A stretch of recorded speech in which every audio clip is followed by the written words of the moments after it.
is that all of it is really widely accepted by the American. I mean, it is not controversial to say that Joe Biden is old and that people are concerned about it. And yet, liberals are acting like the sky is falling, and Jon Stewart is some absolute threat to democracy on the level of Vladimir Putin now at this point. So first, I have to turn to our friends over at The View for their trenchant analysis of Jon Stewart and the threat that he represents to the country. Let's take a listen to what they have to say. You have, on the one hand, you've got a guy, Biden, how old is he, 81? 81. And so... Hey, what's going on, guys? We're here for a late night. Let's get about 5 minutes to get everything ready and whatnot. I'm going to be doing some work in the background. So another cameraless one, all because I have to get prepared for this Saturday for the TV shoot with the girls for their Forever Summer. So I'm gonna hang out, give you guys some updates on what we have prepared for February, Black History Month, International Women's History Month, and a school special that we're going to be doing. There's a bunch of stuff. So hang tight. I'm going to let the news run in the background. I'm going to go to the main window. We're going to skip all this main window stuff. We just go straight to it. I even edited a new part for the stream so that even though when I go cameraless, I have the Forever Summer stuff with the girls at the beach and the bikinis. Well, I did one where you can see their actual work, what they actually do. And it's not just, that. And there's more of that than there is the bikini stuff that they do on their channel. But nobody watches that shit. Everybody watches the bikini stuff. So that is very, very unfortunate. But it is what it is. But wow.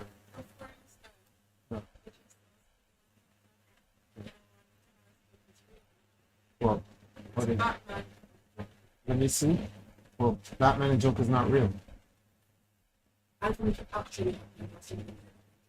me see then.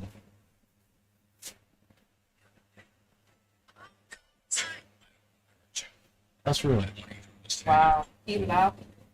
I know. Batman laughed at the killing joke. That's what you're watching. That's real. And Batman doesn't laugh, but that was funny. That was fun. Yeah, no. But yeah, guys, so let me get straight into it. What's this? He stammers, his nice stammer all the time. I think that's part of the reason he sometimes looks a little doddering. He's trying to get the words out. The guy has accomplished a lot. I don't want to repeat all the things he's done for Americans. Because he hasn't done anything. On the other hand, we basically have a 77-year-old criminal who only cares about getting out of jail. A difference between age and vitality. There's a difference between age and really being up on things and having that quickness that of wit that Joy has. Let me just tell you that Martha Stewart's 82. She's still cooking in front of people. She's selling kitty litter. She's still, exactly. Robert De Niro and Al Pacino are getting it in. They've got babies in their 80s. Okay. James Biden, 86. Representative Maxine Waters, 85. Bernie Sanders, 82. Nancy Pelosi, 83. I don't know. They look like they know what they're doing. They have the wisdom. They have the history. The problem with this country is that we don't value Nancy Pelosi, 83. We don't value seniors. I don't have a problem with Biden. I voted for Biden. I'm an anyone but Trump, but I was voting for Biden anyway. But I also am honest about the gas I see people concerned with, which I think you can have both things right now. And I think that voters are concerned, and by telling them they shouldn't be, or that they're following a Republican narrative by listening to it, you're literally saying, like, close your eyes to what you're seeing, or you're making them feel bad for raising something. And as Jon Stewart said in there, replace age with vitality. He showed stammering in different points with each candidate and said the only record they're breaking as the oldest one is the record they set 4 years ago. So it is a fair concern to say this. We ask people to keep their eyes open on January 6th. I don't think it's fair to tell them to close their eyes to what they're seeing. Okay, then don't close their eyes to the tape, the rest of the tape that Jon Stewart showed. And then they go on to show the parts where he's showing Trump's forgetfulness, etc. And I mean, I just want to know, what is the market for this? Like, for this absolute delusional view. Joy's saying, oh, it's his stammer. He's stammered all his life. That's why he was. Are you kidding me? 86% of Americans say this man is too old. Yeah. A majority of Democrats say this man is too old. and you're acting like Jon Stewart is some like traitor to the cause because he acknowledged what is clearly apparent. And you know what? He did go on to say, like, listen, it's a legitimate issue, especially because there is so much at stake with Trump on the ballot too, and his, potential criminal convictions and all of the indictments, etc. He even said that thing. So the panic over this and the cope over it and the complete like otherworldly bubble that they insist on inhabiting is just pretty incredible. I remember the two of us getting attacked for this back in 2019, whenever we would go after Biden. This is when the scammer fakery began, because there was a whole panic article was like, oh, he's got a stutter. I'm like, yeah, so he has a stutter that miraculously had as a child, went away for his entire professional life. And came back when he was older. He's just really freaking old, And then to use that as a defense about why we're not supposed to attack him, ridiculous. One of my friends who actually has a stutter and now has spent a lot of time in speech therapy, put out a whole thread on this. He's like, this is deeply insulting to those of us who actually have stutters. It is military, it can be really annoying, all these things that we've had to deal with for life. But Biden clearly is not suffering because of his stutter. Like, this is not something that is, this is not a result of the condition itself. It is driven entirely by age. And that is obvious to anyone with a brain. Realistically, what this is that it's just about political correctness. It's about creating and opening a space such that we are not allowed to discuss this at all, even in the context of humor. But that's why Stewart's, frankly, anodyne observation that all of us see is funny, because we know that he's one of the only people who can say it in that type of space, which is then what invites the crackdown, the criticism. I mean, Crystal, you found this. But here we've got freaking Mary Trump, who is the resistance, what is she, niece? Is that who she is? Niece of Donald Trump. She wrote a book, all this, Why Trump is a Threat, and all of that. Big MSNBC fan Big favorite. MSNBC fan favorite. I'm sure the boomer grandmas out there all know who she is. But now she's saying, that Donald Trump is, that Jon Stewart is responsible, it seems, for Trump's selection. Yeah, this is incredible. Put this up on the screen. So she has a Substack apparently. What wrote the a whole hell? piece about how Jon Stewart is a potential disaster for democracy. I did read this piece, guys. I couldn't resist, and I'll share with you a little excerpt here. She says, not only is Stewart's both sides of the same rhetoric not funny, it's a potential disaster for democracy. Stewart helped wipe out the motivation generated by Obama's 2008 message of hope and change, motivation that led to record turnout in 2008. The damage done by his rally to restore sanity, a DC rally joke which inspired an entire generation to shrug off politics and ignore the dangers of the right wing, cannot be overstated. It was in no small part responsible for helping Donald come to power. This rally, we're looking at, is it 2010 or 2011? 2010, October of 2010. I was there, man. October of 2000, a rally that he did in October of 2010 is apparently in no small part responsible for helping Donald Trump come to power, and he now represents a potential disaster for democracy because he dared to say what is plainly obvious to anyone with a functioning brain. 86% of Americans looking at this man and saying, you know what, I'm not sure about another 4 years.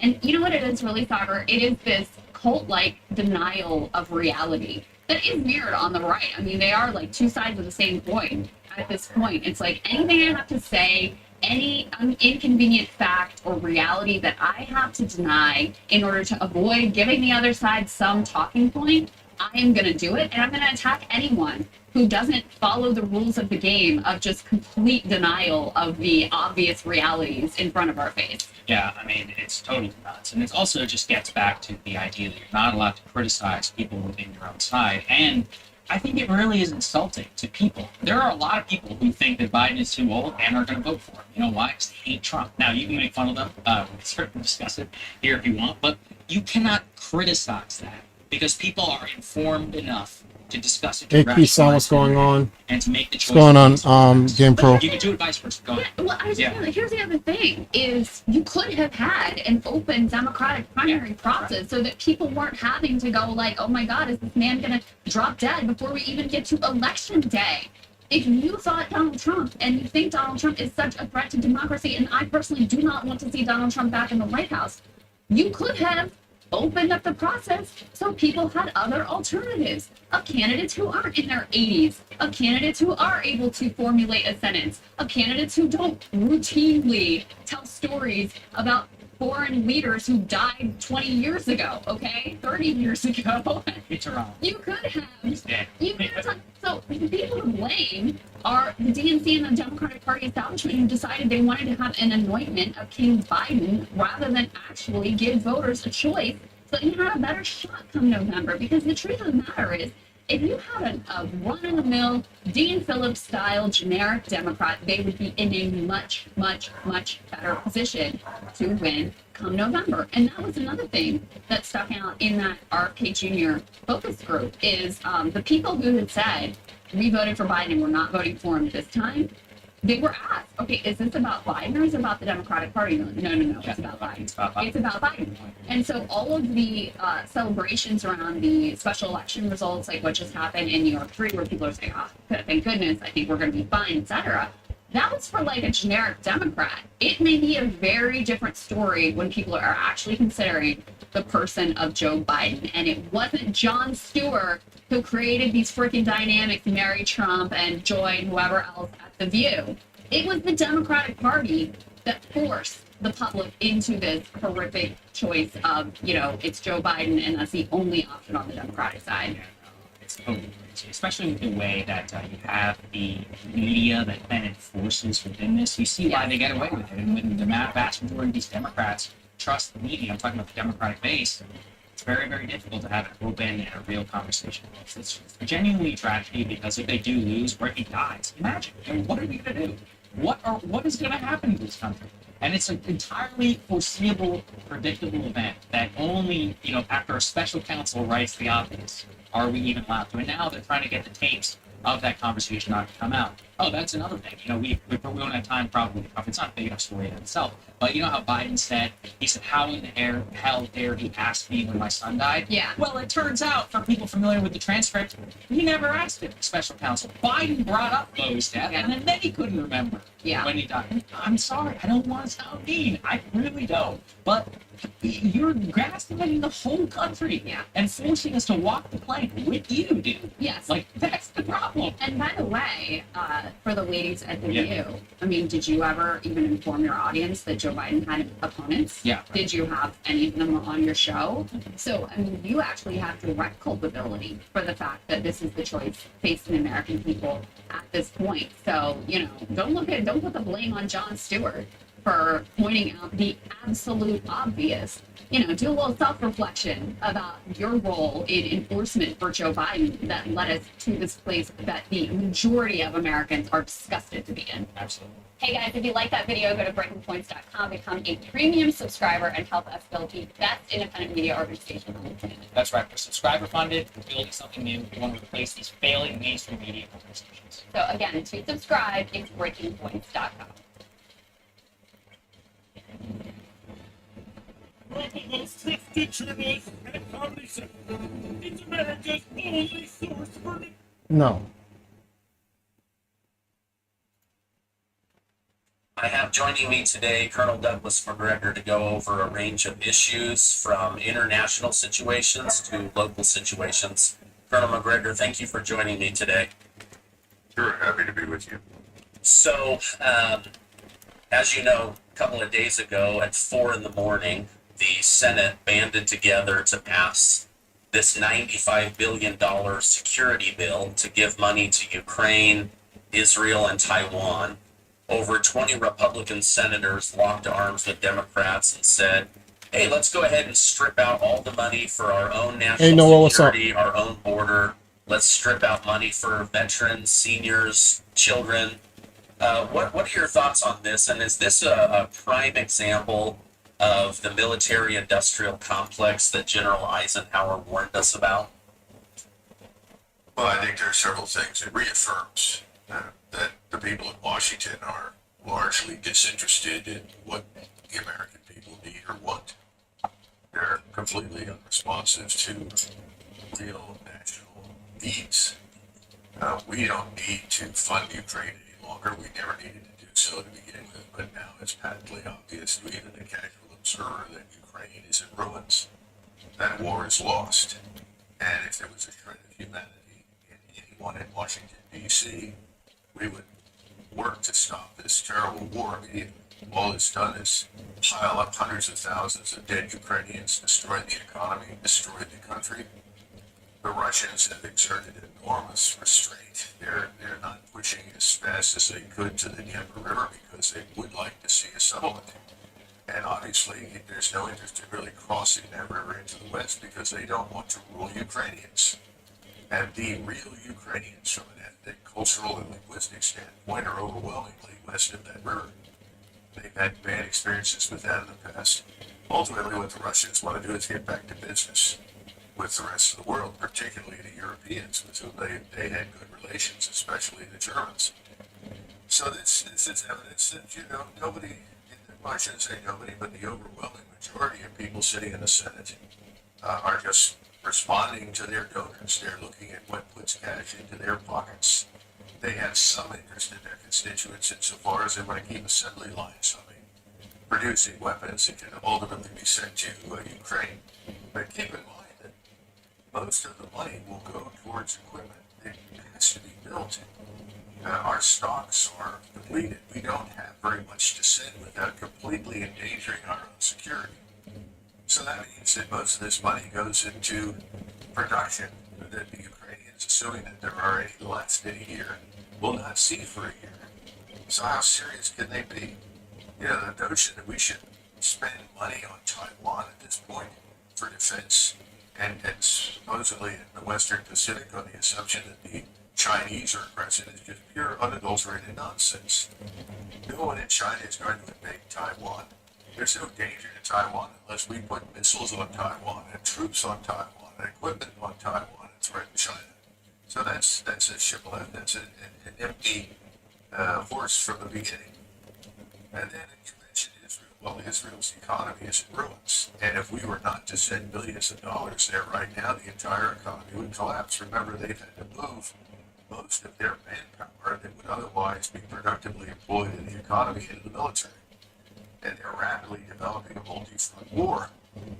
So this thing, Israel is actually beginning to run out of control, though people in Washington don't seem to understand it. I think their assumption is that the war will end whenever the Israelis decide they've killed enough Arabs, but they don't really understand the length and breadth of the disaster that is emerging in the region. That's another matter. So the bottom line is, the American people had better just come to terms with the reality that they are not represented in Washington. There's far more interest in diluting our national identity, culture, way of life, weakening the population's cohesion, our society's cohesion, by bringing in millions and millions of people that we know nothing about from places with which we have nothing in common than they are in the actual health and welfare and security of the American people. In fact, somebody said to me quite recently, we keep talking about the American people, who are they? Well, I think you're an American. I think I'm an American. How many of us are left out there who simply see ourselves as Americans, who think in terms of what's in the country's interest, what's best for it? I don't know. I still think there's a lot left of us, but you'd never know it in Washington, because there certainly isn't much interest in this. Yeah. The thing that gets somewhat confusing for me is they want to send all these billions of dollars of taxpayer money or borrowed money, but from a very simplistic point of view, it seems like we're sending money to get Ukrainians killed, and we're giving Israel money to get Arabs killed. I mean, at the end of the day, we're just funding death, and also gets very confusing because on the one hand, we're saying, okay, Israel, here's all the money and weapons you need to carry out your attacks that we disagree with, but then we're sending, all this aid on a daily basis into Gaza and Rafah, and so it gets very confusing from, again, an outsider, no military perspective. It just seems like we're just funding death. Well, I think we need to keep in mind that while we are at least financially supporting aid that could be delivered to Gaza and Rafah and so forth, it's not happening. There are at least 500,000 people who are on the edge of starvation. that doesn't even begin to address the problems with water, sanitation, and so forth. So we're looking within the next 6 months, 3 months, somewhere in there, at the very high probability that there will be 500,000 dead in Gaza. What I hear repeated over and over and over again is we're giving Israel what it needs to defend itself. Well, it's got what it needs to defend itself.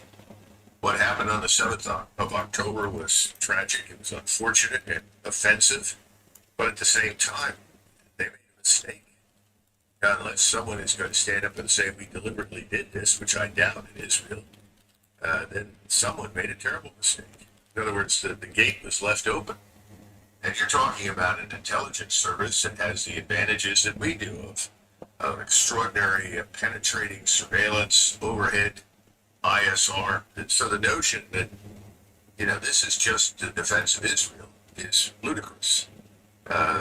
This is something much more than that. It's clearly part of this project to make Israel a much larger and more dominant state in the region.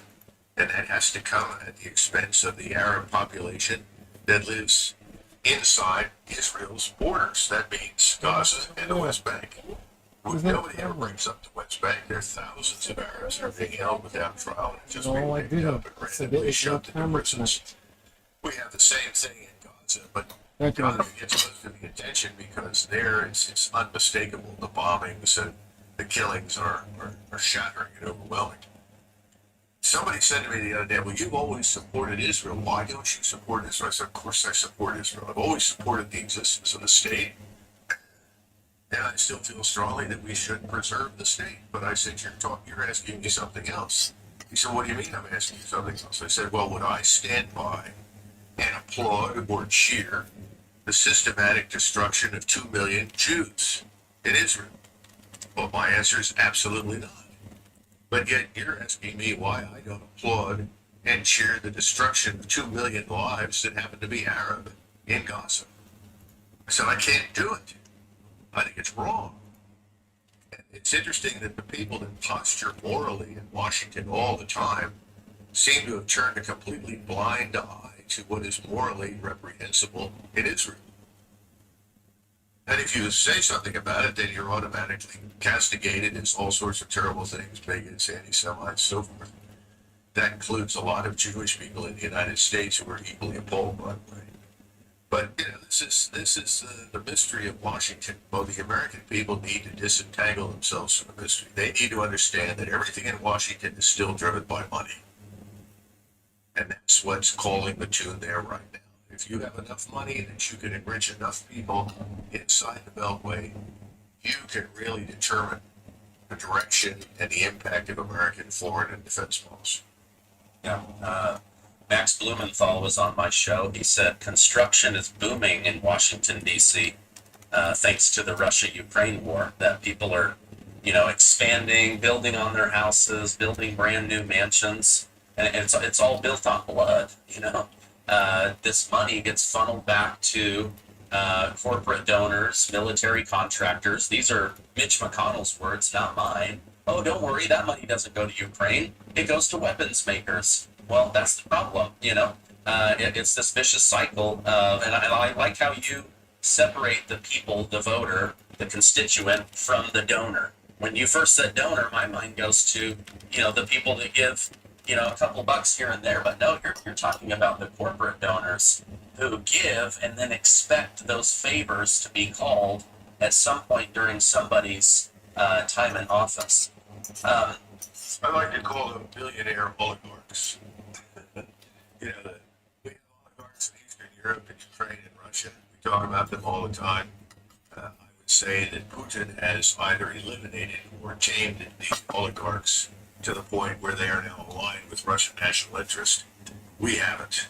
Our oligarchs are on a different planet. They don't even live in the same country that the rest of us do. Yeah. Okay. Around the same time that this $95 billion security for everybody else bill was passed, House Republicans came together and impeached Department of Homeland Security head Alejandro Mayorkas This is the first cabinet member in a presidency impeached since 1876. How important is it to get Alejandro Mayorkas out, or is this the perfect example of cutting off the head of Hydra and 7 more grow back, and this problem just continues to exist? Well, given the split that you just described in the Senate in terms of its willingness to vote all of these subsidies for everyone and everything beyond the borders of the United States, you might as well come to terms with the reality that this is cosmetic. Mayorkas isn't going anywhere. He's close friends with Chuck Schumer, and he's part of Chuck Schumer's cheerleading audience. So I don't see any evidence that anything's going to change at all. And we all know that Mayorkas is instrumental in keeping those borders open and encouraging millions of people to march north. He's seen the camps that exist on the ground in Darien, down in Panama. We have Chinese camps, we have African camps and Arab camps and so forth and so on. In other words, facilities built for people coming into Panama from around the world. We see buses that show up and move people around. We see them that move all the way to the Mexican border. We know the kinds of horrific acts that are committed against women and children on the way up. Nobody pays attention to it. And then once they arrive, we hand them a check. We give them a cell phone and then free tickets to wherever they want to go. And all of the airlines are told to fly these people wherever they want to go. The bus terminals are told to pick them up and take them. And then they arrive.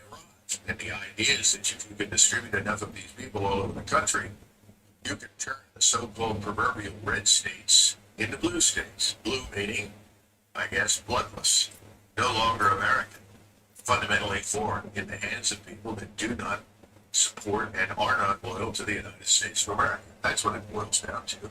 And they're winning. They're winning because no one is really stepping up and doing anything about it.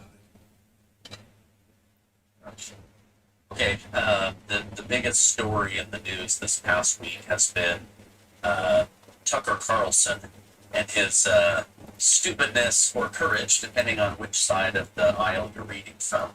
He interviews Russian President Vladimir Putin. What were your thoughts on this interview, and was there anything that Putin said that stood out to you? Well, the first thing that springs to mind is that Tucker is a very courageous individual. He knows the risks associated with going to Russia and interviewing the Russian head of state right now. As far as Washington is concerned, we are at war with Russia. We have no declared war, but we're doing everything short of committing our air, ground, and naval forces to the fight.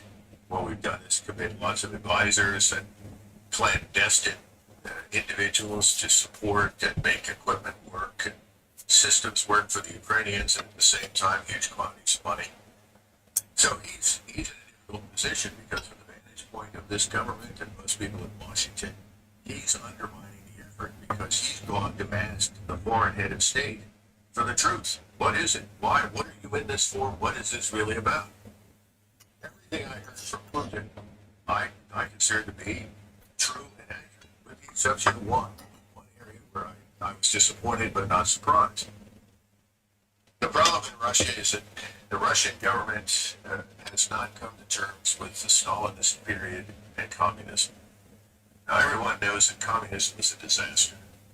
But what the Russian people really are not aware of, they don't have the details. I think many of them know. Their instincts tell them this. Their fathers, grandfathers told them these things, but they are not really fully aware of the tens of millions of human beings that were murdered between 1918 and the beginning of the Second World War.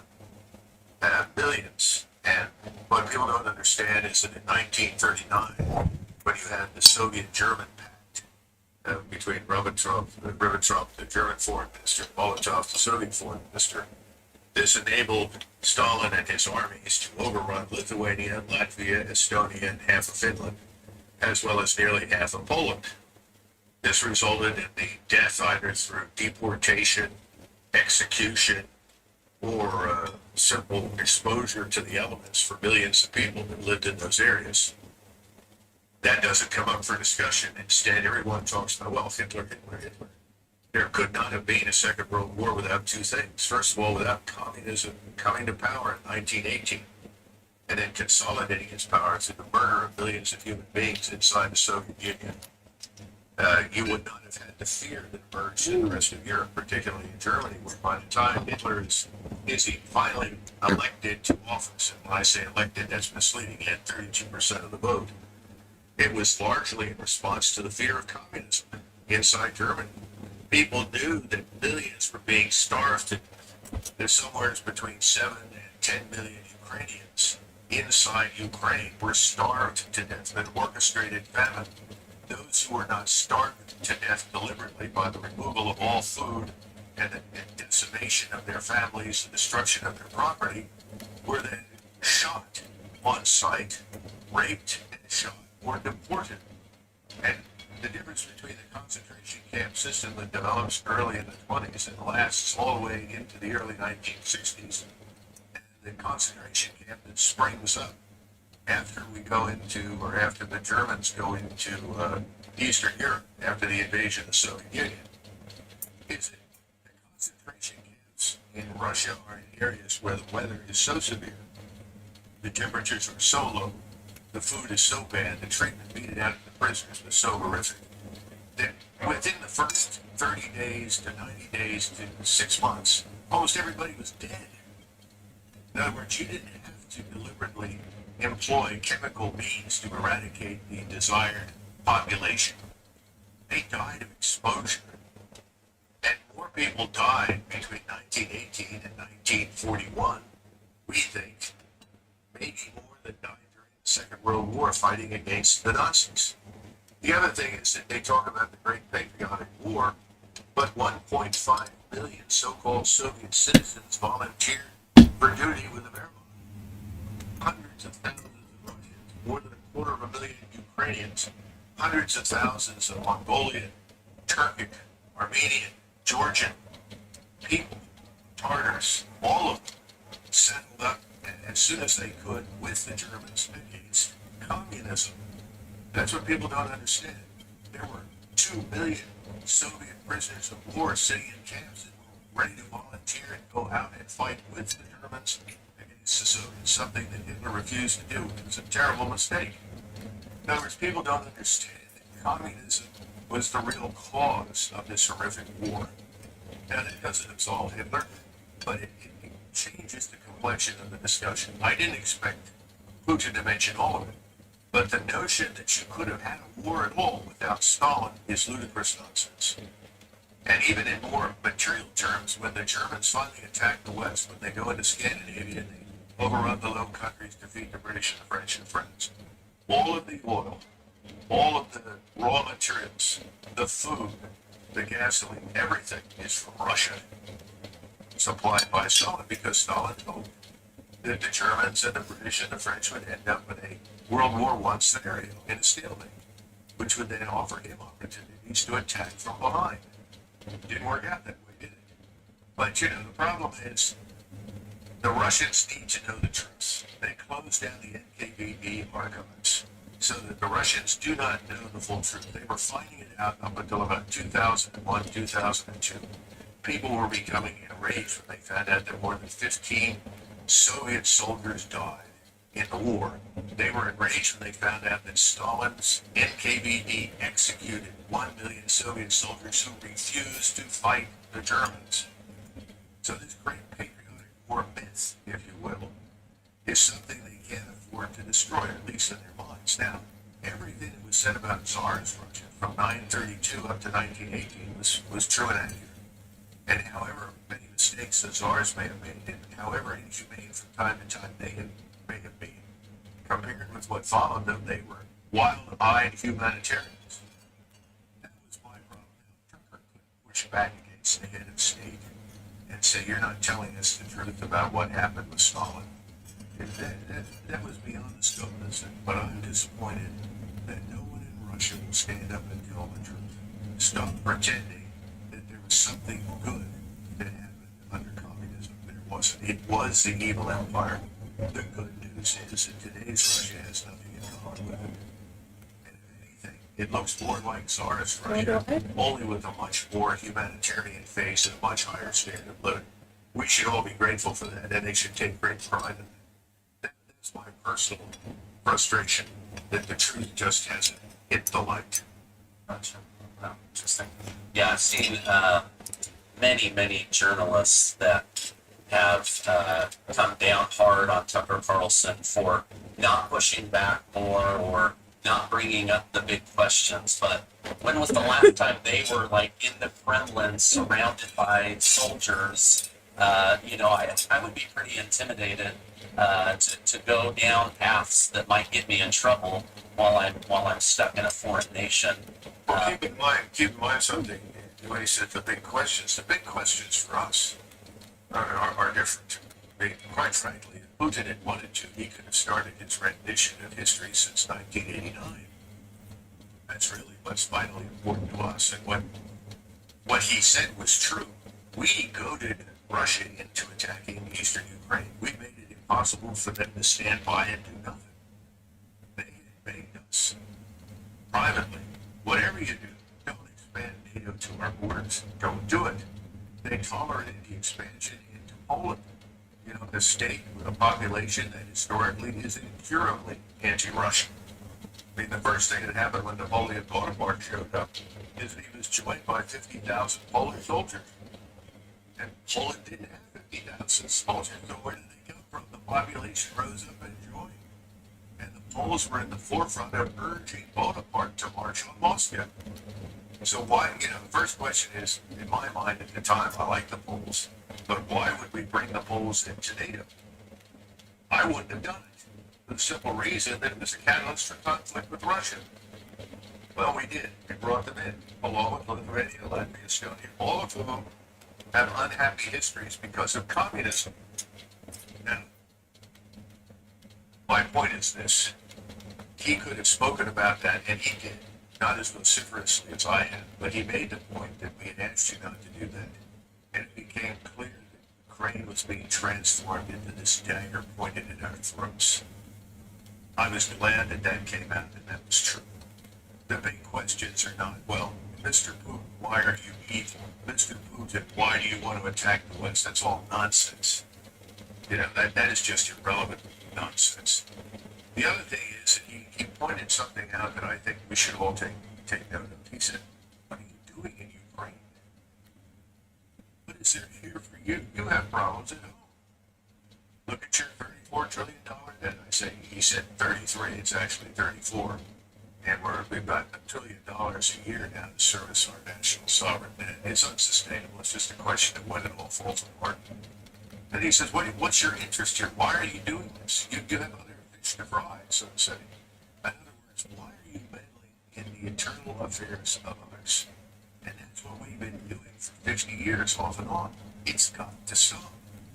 And the justification for meddling is, well, you're not sufficiently democratic. I think a lot of people looking at the United States today are wondering about our republic and just how democratic it is. That's another matter.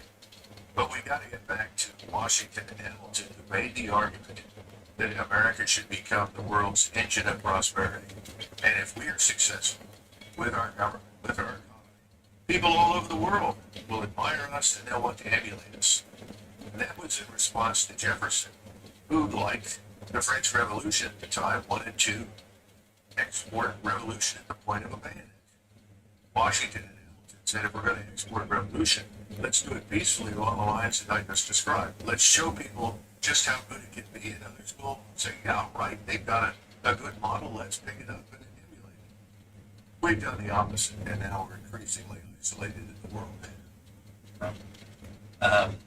The things that stood out to me were exactly what you brought up, where Putin is like, he leans back, he's like kind of confused, he's like, why are you guys funding Ukraine? You've got, 33 trillion in debt, your borders being invaded, you've got more problems with your politicians than any other country that we are monitoring. Do you think that sometimes the world has a more clear picture of the corruption within DC than even the American people have? Well, I've asked that question, and you know, members of my family have traveled recently to Europe, and they tell me that our brand, remarkably, is still not severely damaged. That people still do impute a degree of decency and respect to the United States that it has not shown others, and that our military power is intact, which it's not. Our brand has not yet suffered grievously, despite the obvious failures. Maybe that's because America still remains something that the world wants to believe in. In other words, they want to believe that the things that we tell people we are really are true. But in reality, we know America is flawed. Every society is flawed. There's no perfect society. And I think it was the other message that Putin had. You know, you're imperfect. We're imperfect. Why are you doing this? But we've lost our sense of humility if we ever had it. We've replaced it with arrogance and ignorance, and that's where we are. But no, the whole world hasn't figured it out. But they're getting there. Another thing that stood out to me was, and I don't think this was theatrics. I mean, I don't know how to read, you know, the Russian face very well, but Putin seemed genuinely confused.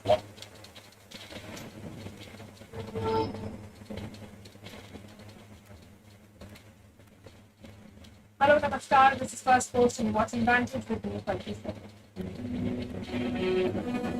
Did YouTube just change my video in the middle of the video still going? That's crazy.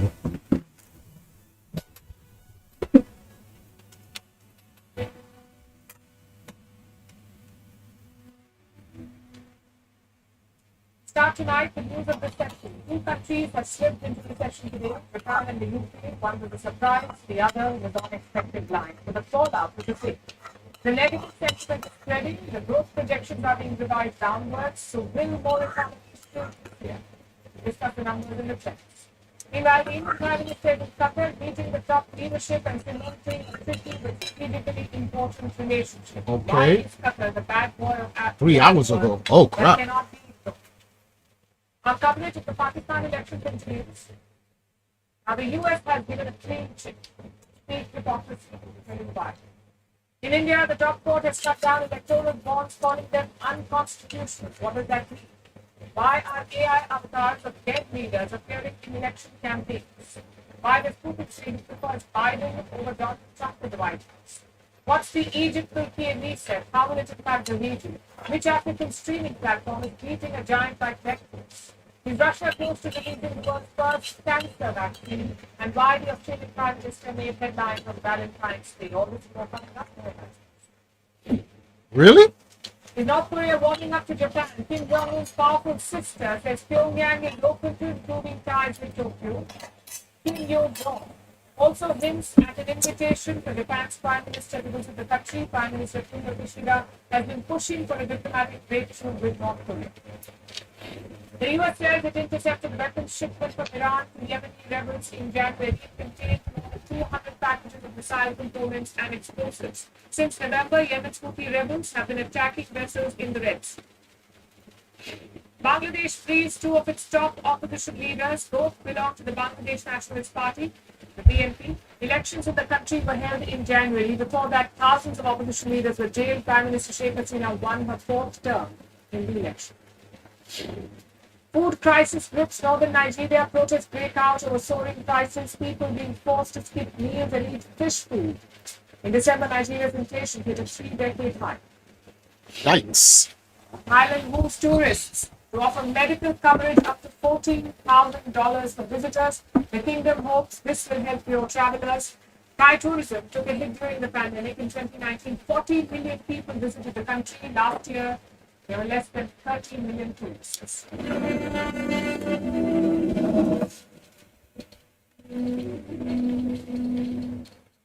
Our lead story tonight is about recession. It was all the rage last year. Many economists were certain that the world would witness a downturn in 2024. And now it's unfolding as we speak. Thankfully, no doomsday scenarios yet. This recession wave is picking its targets. Today, two countries slipped into a recession, Japan and the United Kingdom. Both are major economies and both are shrinking. Japan's economy contracted by 0.4%. The United Kingdom, 0.3%. This is for the last 3 months of 2023. Now, these economies have been steadily declining. From July to September, Japan dipped by 3.3%. And the United Kingdom, 0.1%. That was the dip. Now, technically, a recession kicks in when an economy contracts for 2 straight quarters. So if it sees a dip for 6 months straight, it's recession. So going by today's numbers, it is official. There is a recession in the UK and Japan. The UK's decline is on expected lines. Major sectors like manufacturing and construction are not firing. The cost of living remains high, and the pound continues to steadily weaken against the dollar and the euro. For the Yikes. entire year, the United Kingdom grew by just 0.1%, which is hardly any growth. The UK is reporting its weakest numbers since the 2009 financial crisis. These numbers are certain to embarrass Prime Minister Rishi Sunak when he took office. One of his big promises was to grow the British economy, but Sunak and his team have ended up tanking, although the UK's finance minister does not see it that way. We always expected growth to be weaker while we prioritised tackling inflation and higher interest rates. And that's the right thing to do. The underlying picture here is an economy that is more resilient than most people predicted. The people of the UK agree. They're paying more for electricity and gas. They're paying a higher interest on their loans. They may not buy this logic.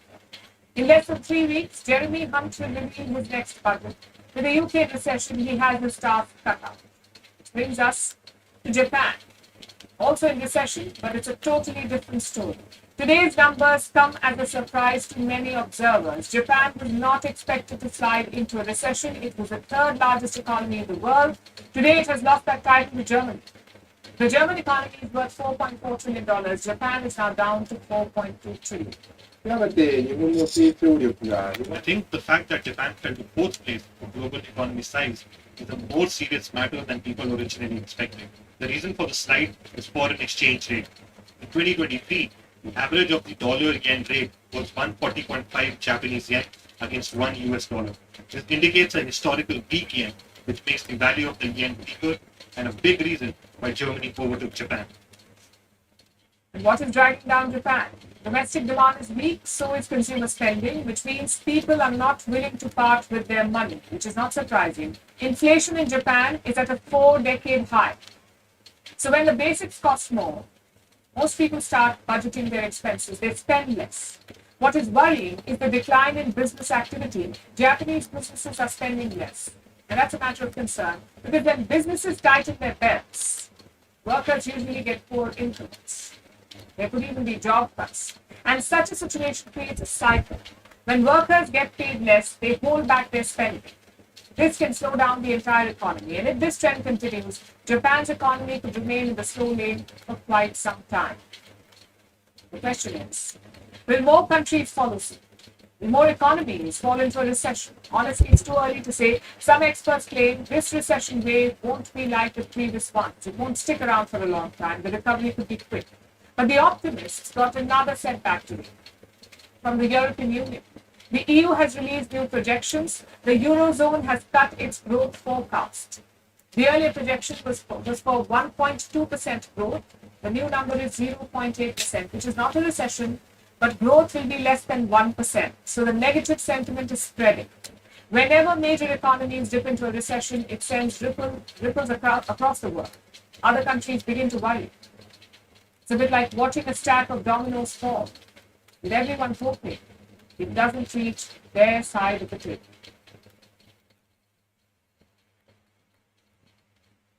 Prime Minister Modi's Gulf outreach continues. Today he's in Qatar. It's his second visit to the country. The first was back in 2016. Of course, the circumstances are very different this time. This trip has a lot of context. Earlier this week, Doha gave India some good news. It freed 8 ex-Indian Navy officers. All of them were on death row last year, but this week they came home. And days later, the Indian Prime Minister is in Doha. It's a clear diplomatic message, sort of like a thank you tour. The Prime Minister landed in Doha late on Wednesday. He was hosted by Qatar's Prime Minister. The two leaders held talks and dinner together. And today was a big meeting. It began with a ceremonial welcome by the emir. name is Sheikh Tamim bin Hamad Al Thani.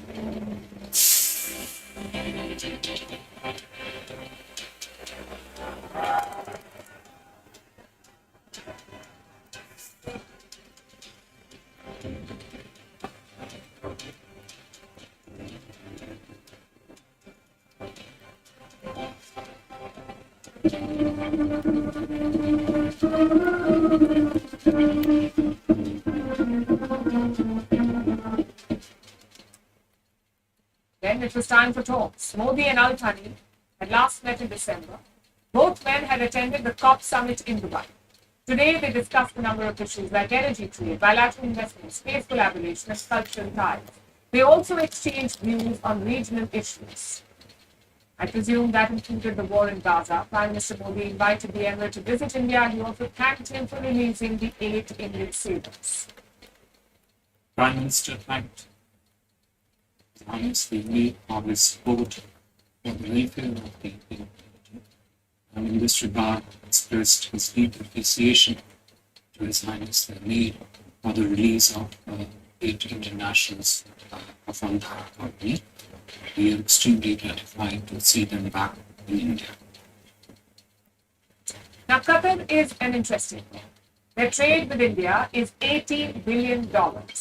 Some 840,000 Indians live and work in Qatar. They make up 27% of Qatar's population. Indians make up 27% of their population. But the foundation of this relationship is energy. Qatar is the largest supplier of LNG and LPG to India. Liquefied natural gas and liquefied petroleum gas makes up 48% of India's LNG imports and 29% of the LPG imports. Last week, both sides renewed an energy deal. Qatar will supply LNG to India for the next 20 years. The deliveries will begin by 2028. So there's a lot to like about Qatar. It's a reliable supplier of energy. It's home to thousands of Indians. It is also a solid investor in multiple industries. Now we come to the not-so-good parts. Qatar has a history of supporting terrorists. Hamas's political leadership lives in Qatar. The Taliban leaders used to live there. Plus, many reports link Qatar to Al-Qaeda and ISIS. So Doha is not a straight shooter. And that is by design. You see, compared to other Gulf states, Qatar is tiny. Just look at these numbers. Qatar's population is around 2.7 million. The UAE's population is almost 10 million. Saudi Arabia's population is more than 30 million. Same with the economic output. Qatar's GDP is $237 billion. The UAE's GDP is almost twice that. And Saudi Arabia's GDP is $1.1 trillion. So Qatar doesn't stand a chance in a conventional race. Which is why Doha uses unconventional methods, like soft power to Al Jazeera, or buying up sports clubs like PSG, or hosting non-state actors like Hamas. It puts them on the ticket. Just consider the war in Gaza. Qatar is involved in every ceasefire talk. It's playing a more important role than the likes of Saudi Arabia. And even the Americans know this. Doha has emerged as a key US ally in West Asia. In fact, the biggest overseas US base is in Qatar. The Al Udeid Air Base, the biggest that the Americans have outside the US. So think of it this way. Qatar is like the shady guy at the bar. He knows all the bad guys, has a lot of money, and also a dark past. Would you rather have him on your side or against him? The Americans are very clear about it. They want Qatar on their side. Looks like India too is interested in a long-term partnership. It's all about strategic gains. Let me take you back to 2017. Qatar was under blocking from other Arab Gulf states. They accused Doha of supporting terrorism. And that siege led to a food crisis in Qatar. You see, 90% of their food was imported by Saudi Arabia. That supply was cut.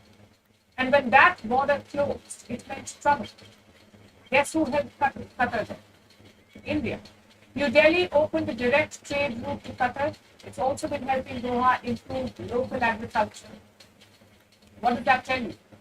A, India has largely ignored inter-Arab rivalries, and B, it seems willing to overlook the shady stuff. And this strategy seems to be paying off. Getting alleged spies freed from death row is no small feat. It requires leverage. That's something that New Delhi has cultivated in Delhi.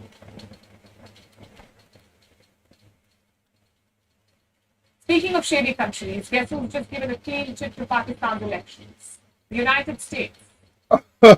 We knew Washington would back the Pakistan army, but to this extent, we did not. Let me recount how Pakistan held its general election. Mobile internet turned off. Most popular leader in jail facing 200 cases. Biggest opposition party stripped of its election symbol, and vote counting took almost 2 days. How would you describe this election? You would say it's not an election. If it happened anywhere else, the US would also say the same thing. But this was Pakistan, so Washington gave a clean chit. They said the elections were clearly competitive, and they said so twice. Listen to this. This is Joe Biden. Oh. Participating. This dude's laughing and smiling when he it says was that. clearly a competitive election in which people were able to exercise their choice. It's clear that the elections in Pakistan were competitive, and we look forward to working with the government once it's formed, with the people of Pakistan elected. Not sure what competitive means in the US. Doesn't mean stuffing ballots, or shutting down the internet, or deploying soldiers inside counting centers. If so, yes, it was competitive. But let's be serious for a moment. We saw how the early trends melted away in Pakistan, how multiple opposition parties complained of rigging. Did the US not see any of that?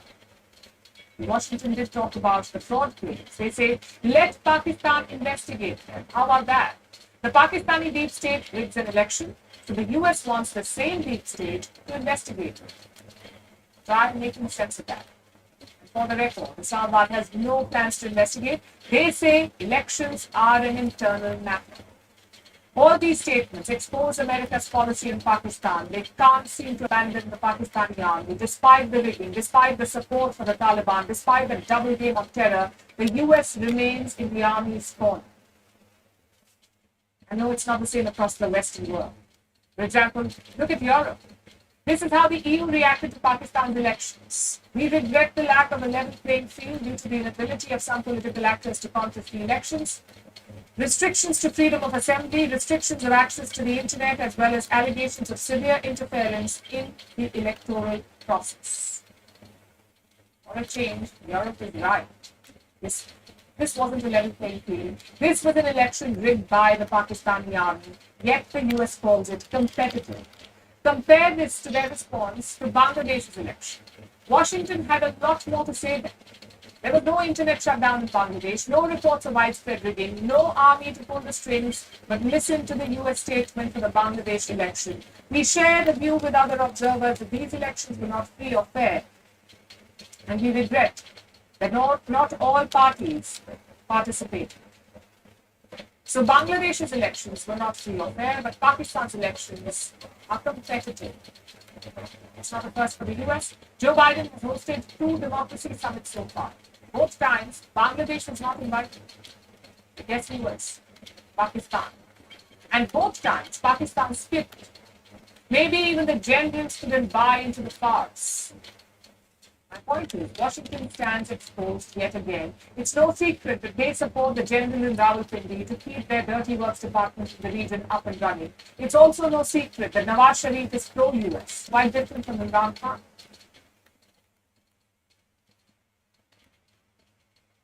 अपने मुल्क को खुद आज इस मुद्दे पे हम लेके आए, किसी और का कसूर नहीं। ये हिंदुस्तान ने हमारे खिलाफ नहीं किया, ये तो अमेरिका ने हमारे खिलाफ नहीं किया, ये तो अफगानिस्तान ने हमारे खिलाफ नहीं किया, ये हमने खुद किया। अपने पाँव में खुद कुल्हाड़ा मारा। Only reason we suffered so much was because we became an ally of the US, of the coalition in the war against Afghanistan, where there were attacks being conducted from Afghan soil into Pakistan. So the US likes this present coalition, not Bhutto plus Sharifs, but Sharifs plus the army. That's what the Americans want. Hence, they're all silent on the rigging. But imagine if this happened elsewhere. The criticism would have been never ending. So the next time America begins a moral lecture, ask them about Pakistan. You'll either stop the lecture and talk about how competitive it is. Sticking with the Pakistan election, let's talk about how the leaders campaigned. They took out rallies, they addressed the people, but Imran Khan did all of this with a twist. He was in jail throughout. He could not hold a rally, so he deployed his AI avatar. It was his face, his voice, his words. Yet it wasn't him. Artificial intelligence was doing the heavy lifting. You already know that. It's called AI campaigning, and Imran Khan is not the only one doing it. In this mega election year, it's a global phenomenon. In some countries, it's even bringing back the dead. Pada 14 Februari 2024, kita akan berkumpul untuk menentukan nasib bangsa kita. That was Suharto, a much feared Indonesian dictator. He ruled the country with an iron fist for more than 30 years. It was a brutal dictatorship. Suharto stepped down in 1998. So why is he campaigning now? That's the catch here. Suharto died in 2008. So he is not the one campaigning. It's his AI avatar. The dead general may appear on screen, but those are not his ideas or even his words. Something similar is happening in India. Karunanidhi appeared for a party campaign. He's the former Chief Minister of Tamil Nadu, a veteran politician. He praised the government's efforts. He lauded the policies of the Tamil Nadu government. And he talked about the leadership of his son. That's current Tamil Nadu Chief Minister M.K. Stalin. Again, Karunanidhi is dead. He died in 2018. And this may look exactly like him. His trademark sunglasses and attire, but the words are not his. It's an AI avatar. Which brings us to the question, why are political parties resurrecting the dead? You see, elections are won on popularity. Who has the star power and who can inspire people? And in these cases, dead leaders seem to be more popular than the living ones, especially political stalwarts like Suharto and Karunanidhi. They're still mass leaders. Still, people fear and admire them. And that's why their parties are using their AI avatars to leverage their popularity. But is it ethically right? Who owns the rights of a dead person's likeness? It's a tricky question. The dead do not have rights. In India, laws protect the dead from defamation, but there is nothing about using their avatars or even their voices. Technically, consent should be required, but that raises another legal problem. Who gives this consent? If the person signs off on it before they die, well and good, matter resolved. But what happens if they don't? The law doesn't have any answer to that, which is why bringing back the dead is easy. It raises moral dilemmas, but that hasn't stopped political parties. What about social media companies? What are they doing about it? Tech giants are planning to fight AI deepfakes. They're not banning them, but reports suggest they could regulate them. Plans include detection techniques, watermarks, labels to mark deepfake content, and something is AI manipulated, with platforms to take it down. It's a fact. They're still debating it. The final deal could be unveiled tomorrow at the Munich Security Conference, so it is a start. But is it a start too late? We are 1.5 months into the new year, into the year 2024, not new anymore. At least 4 countries have gone to polls already. Many more are counting down. Companies say they want to protect democracy. They want to maintain electoral integrity. Yet they are not prepared for this election year. Take the US, for example. A recent Biden robocall asked voters to not vote during the primaries. It sounded like the US president, but it wasn't him. It was a deep fake. One that was propagating fake news in an election year. Tech companies may now debate on the future course, and guardrails may be a good start, but it's a very late start because in many countries the damage is already done.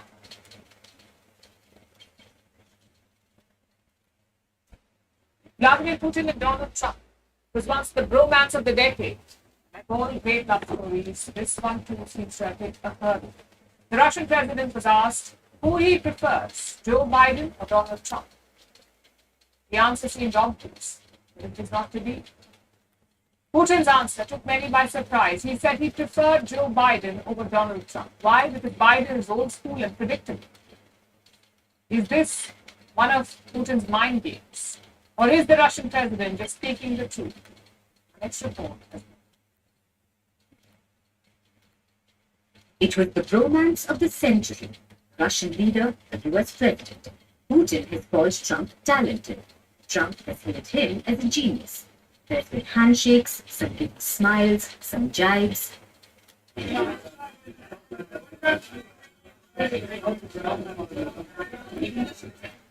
Even a few tips.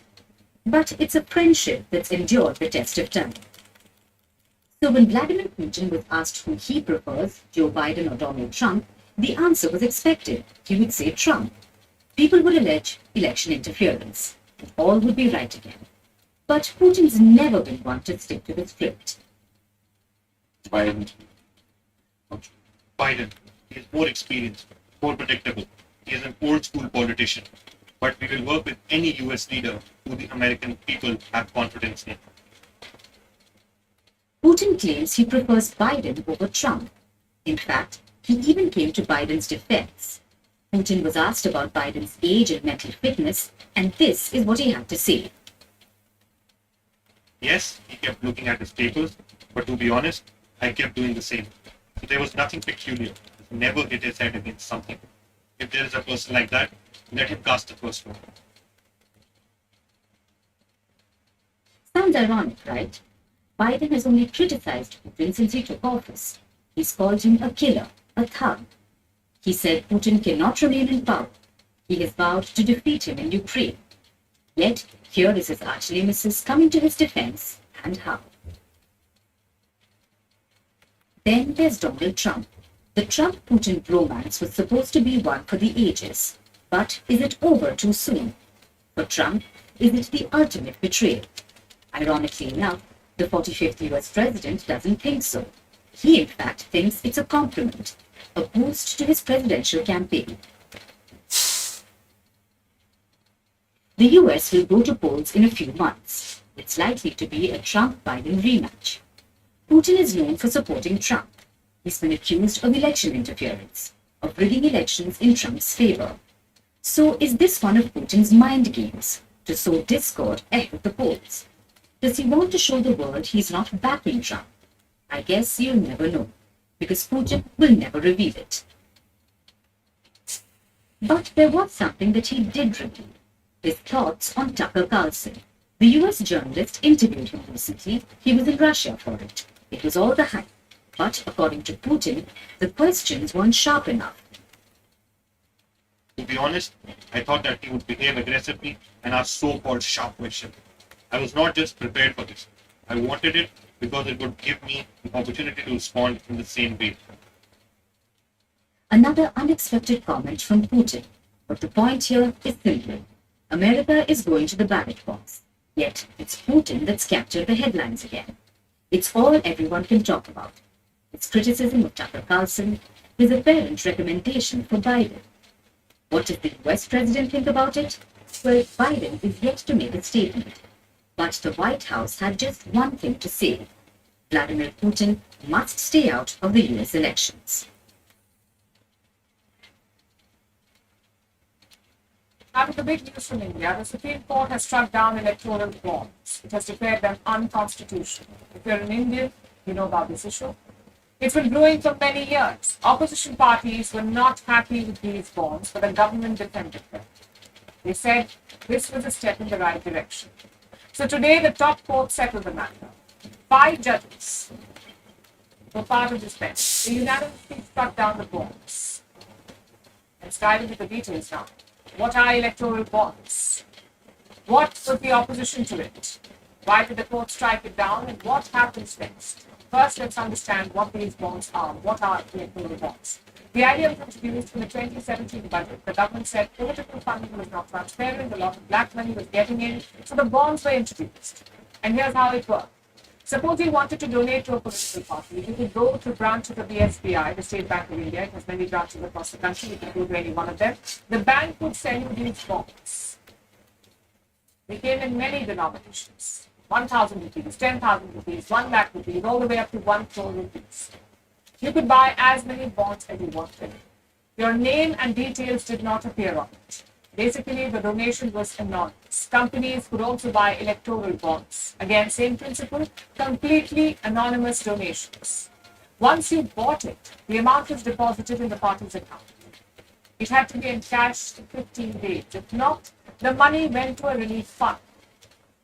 That's how the bonds work. And how much money did they raise? Since 2018, almost 16,000 crore rupees. which is around $1.9 billion. That's how much money they raised. Out of this, the ruling BJP got 60% of the money. The main opposition Congress party got 10%. Now to the second question. Why didn't opposition parties like it? A, there was no limit to donations. So companies could give as much money as they wanted. Many parties did not like that idea. And B, they pointed to problems with the SBI. You see, the SBI is a state-run bank. So they said the ruling party can access the donor names. They can see which person or company has donated to which party. Maybe make policies based on it. Or give concessions to the top donors. Which brings us to the third question. Why did the court strike it down? The petitions claim that electoral bonds violated a fundamental right in India, the right to information. Voters had no way of knowing who donated to which party and how much money. The petitioners said that was a violation. Now, the government side rejected it. Their case was built around two main arguments. One, these bonds can curb black money, which makes it a fair restriction on the right to information. And two, donor privacy. Maybe the individuals or companies want to remain hidden. Maybe they like to keep their politics under wraps. The courts did not buy it. They said the bond violated the right to information, hence they scrapped the bonds. Now to the final question. What happens next? The court has issued orders to the SBI and the Election Commission. The SBI, the bank, must give donor details to the poll body. The date of bond purchase, the name of the buyer, the amount, and also how much each political party received. The Election Commission will then publish all these details. And when will that happen? Before the 13th of March, so less than a month to go. That's the Supreme Court's deadline. Now, the timing of this verdict is very important. General elections are slated for this summer. We are in peak donation season. So how will political funding be managed? As it was done before bonds. All donations above 20,000 rupees will have to be declared. Also, the donation cap is back. Companies can give up to 7.5% of their average profits, not more than that. How does this compare to donation rules elsewhere? It's different in different countries. Look at the UK, for example. There are limits to how much you can give a candidate in the UK. But to political parties, there are no limits. What's more, they don't have to be declared. In the US, it's similar. You can give up to $3,300 to a candidate and $41,300 to a party. But the US also has something called super PACs, political action committee, that is a PAC. Think of these as independent campaign funds. You can donate as much as you want to these super PACs, and they in turn will spend on campaigns, not directly but indirectly. For example, attack ads against rival candidates. They will fund those. In Germany, it's a lot stricter. You can only give money to parties and not to candidates. Anything above $12,000 must be disclosed. So you see, each country has its own system, and chances are none of them are perfect. But it's incumbent on our politicians to strive for that protection, to get as close to protection as possible.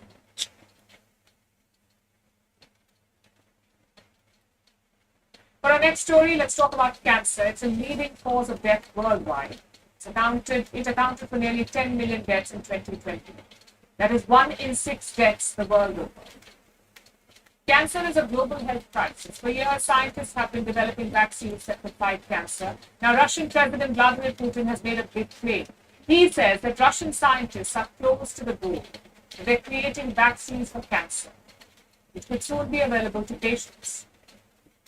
Will Russia win the race to develop the vaccine? Who else is on track? And why haven't we cured cancer yet? Next report tells.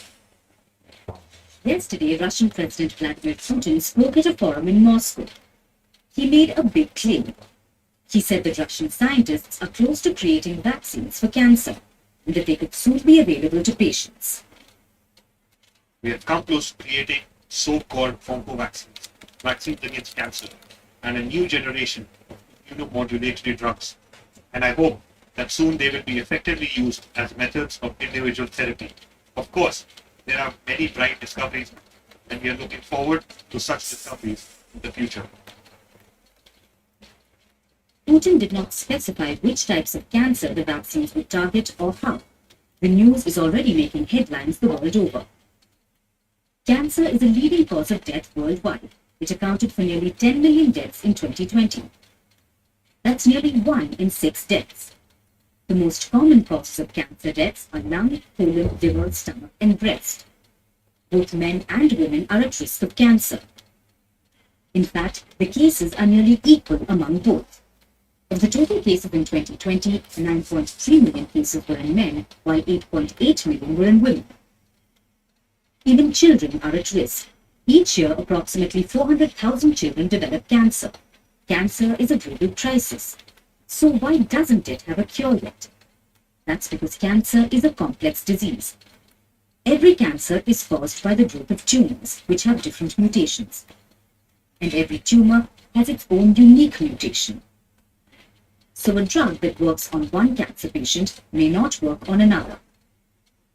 On top of this, tumor cells have different mutations too, meaning a treatment can kill one type of cell in the tumor, but others survive.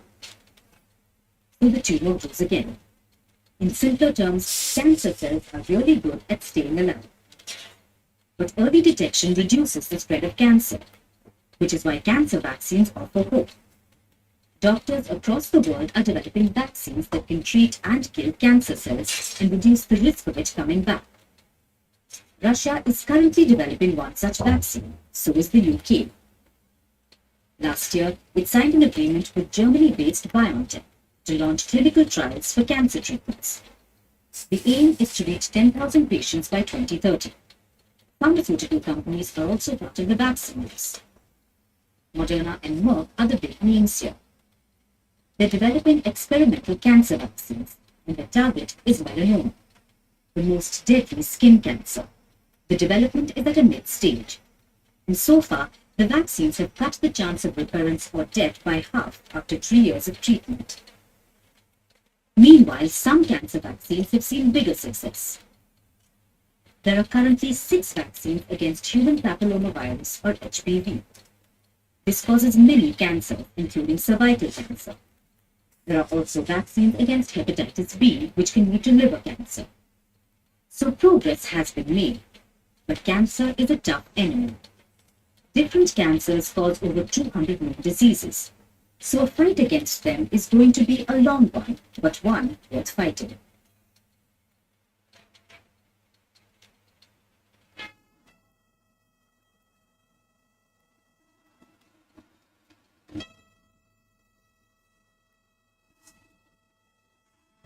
Good bro, that's mad loud.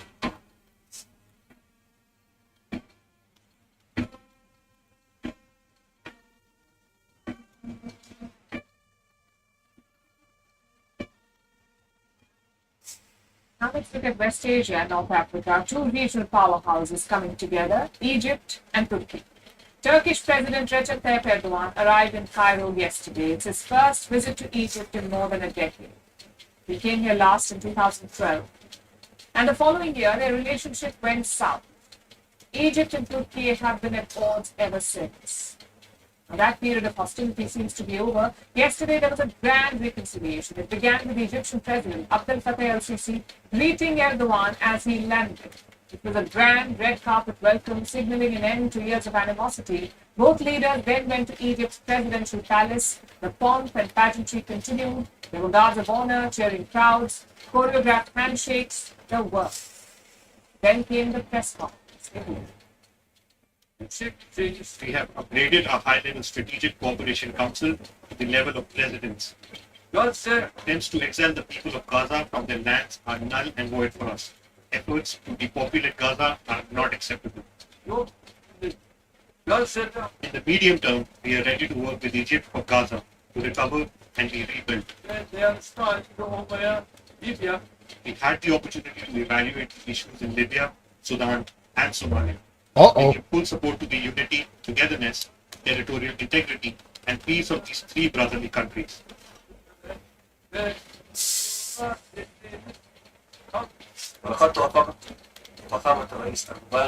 I agree with President Erdogan during our talks on the need for an immediate ceasefire in Gaza and the need to achieve stability in the West Bank.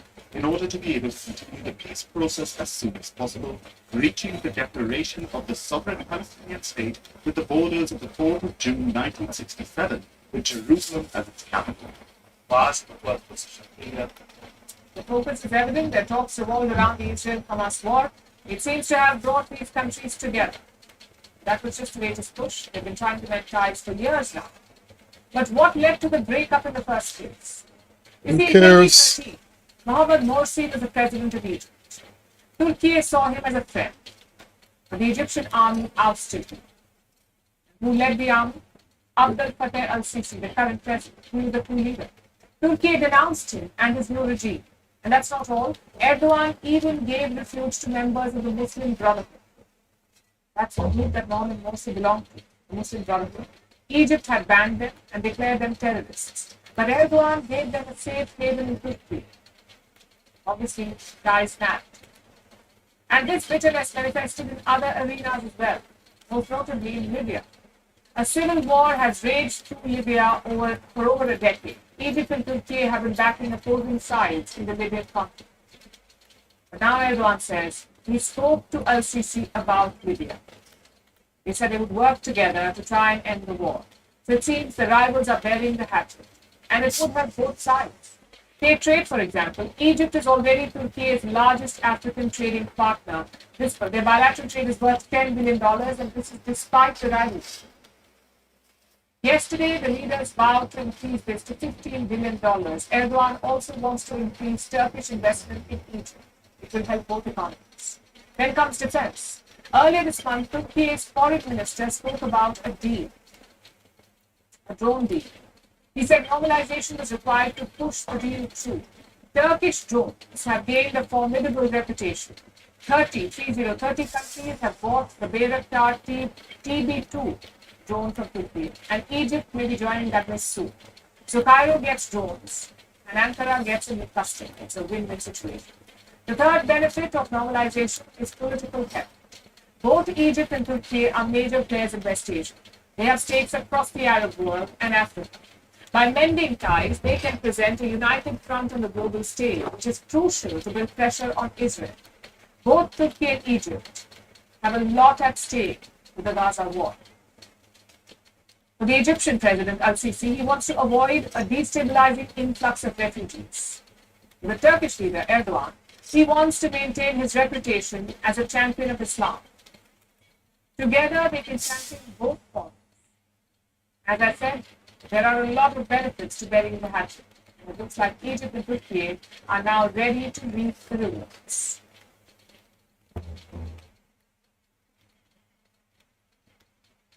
Our next story is from Africa. It's an inspirational story about a Pan-African institution that has become a giant killer. The story is about the South Africa-based streaming platform Showmax.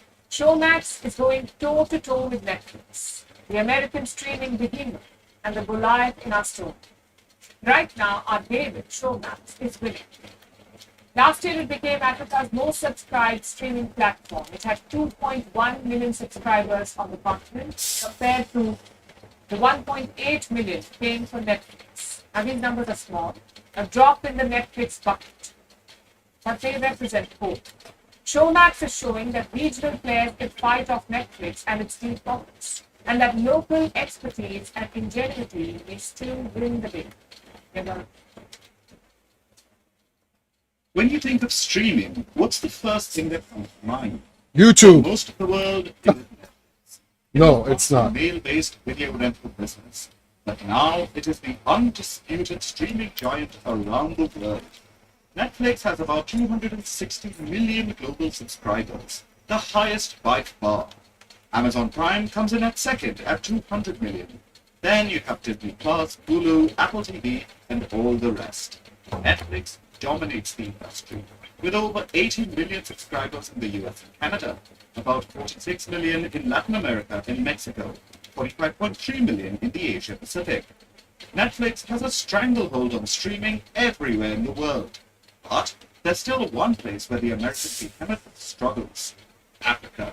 The African continent has been resisting the onslaught. The champion of this resistance is a local player, a South Africa-based company called Showmax.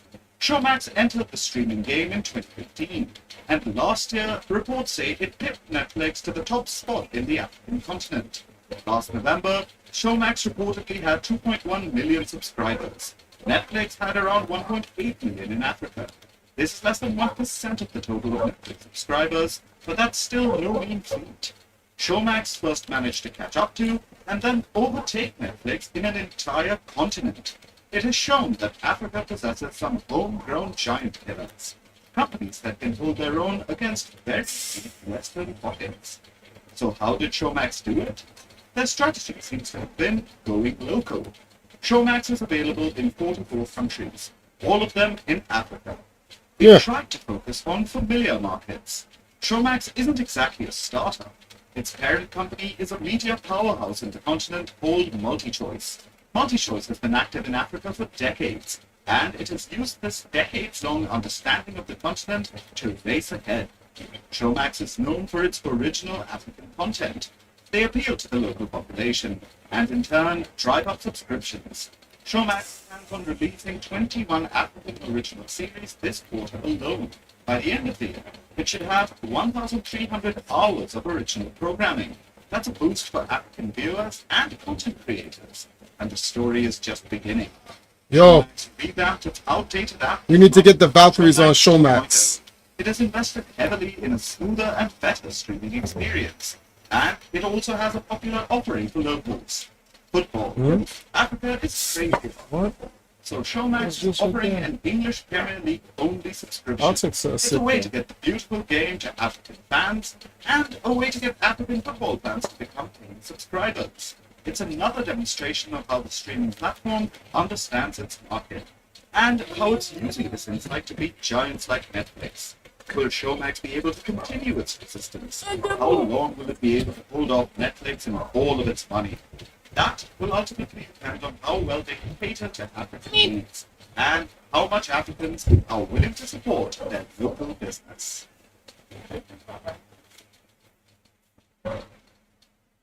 Yesterday was Valentine's Day. Love was in the air, especially for Anthony Albanese, who is the Australian Prime Minister.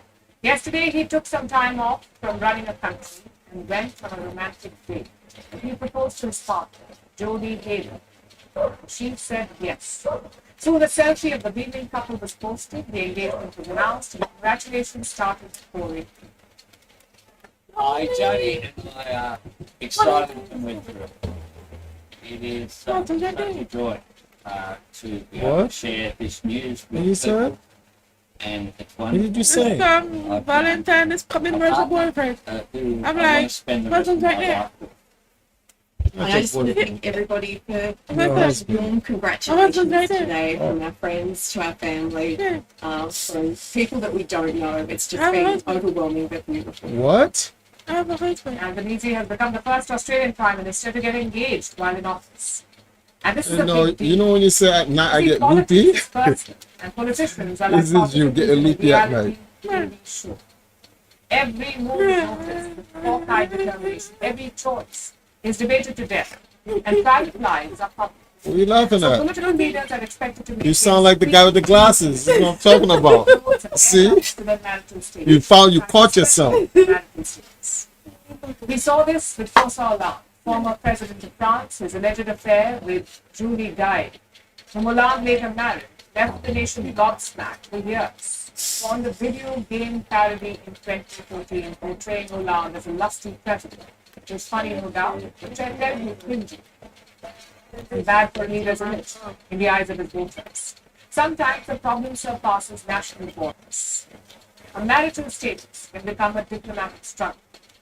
Take Julia Gillard. They can't hear me? The Australian government from That's crazy. 2013 What did they say?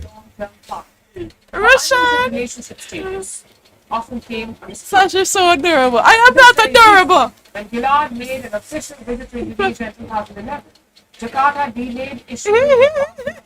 What the hell? Are you high? Marital status. I wish. This phase out across nations, but especially in America, today a record number of Americans are single. But they want political leaders to be happily married to compete with children and pets. that Republican, Jim Scott, last year he was running to become president, he faced many questions Son about of his a background. bitch. Though there's expressed concerns about his marital status, in November last year, Scott dropped out of the race. This was one of the many reasons. And he's not alone. For decades, many voters have preferred married leaders. The roots of this often lies in our culture. Plenty of evidence shows that single people are equally capable and as content as those in couples. But society often is partial towards married people. And today, politicians use this to their advantage. They routinely wield their spouse as a political weapon to define their public interest. Help win elections. Think Hillary Clinton or Rajiv Where Gandhi. must I can't see? But there are outliers. You talking like that isn't helping the Like case. God. In 2015, he married a same-sex partner while in office. He was the first serving EU leader to do so, and second in the world. Or look at Jacinda Ardern, the former Prime Minister of New Zealand. When she took office in 2017, she was unmarried. Soon she got pregnant, became the second leader to give birth while in office, the first to go on maternity leave, and in 2019 she got engaged while in office. Clearly, Ardern swam against the tide, yet in 2020 she had the highest trust score among all political leaders in New Zealand and Australia. Now that's a win. But if anyone knows about challenging such norms, it's the world's largest democracy. Who? Family-centric image is often the political symbol. The world's largest democracy. Who's India, that? many leaders are unattacked and proudly so. The chief among them is India's top boss, Prime Minister Narendra Modi. He goes stag at world events, comes back with moments of awe, and turns it into a statement that no other commitment comes between him and the nation. Several other politicians made similar declarations. India's main opposition leader Rahul Gandhi and other top politicians like Mamata Banerjee, Yogi Adityanath, Mayawati. India is a nation that hails married life. Yet political singlehood is a success story. Experts say it shows voters that their leaders are devoted and less likely to be corrupt. So when it comes to politics, amid carefully created images, carefully crafted images, and a sea of family men and women, some are challenging the status quo. By leading a nation while being credible, by getting engaged while in office, by leveraging singlehood and challenging and changing mentalities, and proving that being human is good enough. So congratulations to Anthony Albanese, for more reasons than one. And now it's time for Vantage Shots, images that tell the story. In Paris, the restored Apollo statue returns to the Versailles Garden after a year. In Japan, a new species is making news for its distinctive skeleton-like body structure. Polish farmers spelt eggs at the European Union office during a protest. Finally, we're taking you back in history on this day in 1989. The last Soviet troop left Afghanistan. Soviet Union invaded the country in 1979. This was to prop up the communist government there. Moscow was forced to pull out after heavy casualties due to a full-blown insurgency. Leaving you on that note, thanks for watching. And see you soon.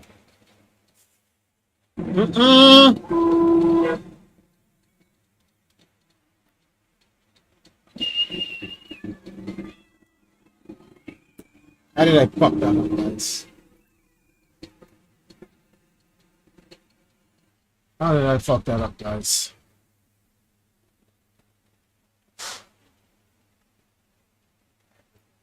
This is what I wanted to hear, actually. Yeah, baby, it's episode 134 on February 9th, 2024. Gonna peek in someone else's jetpack.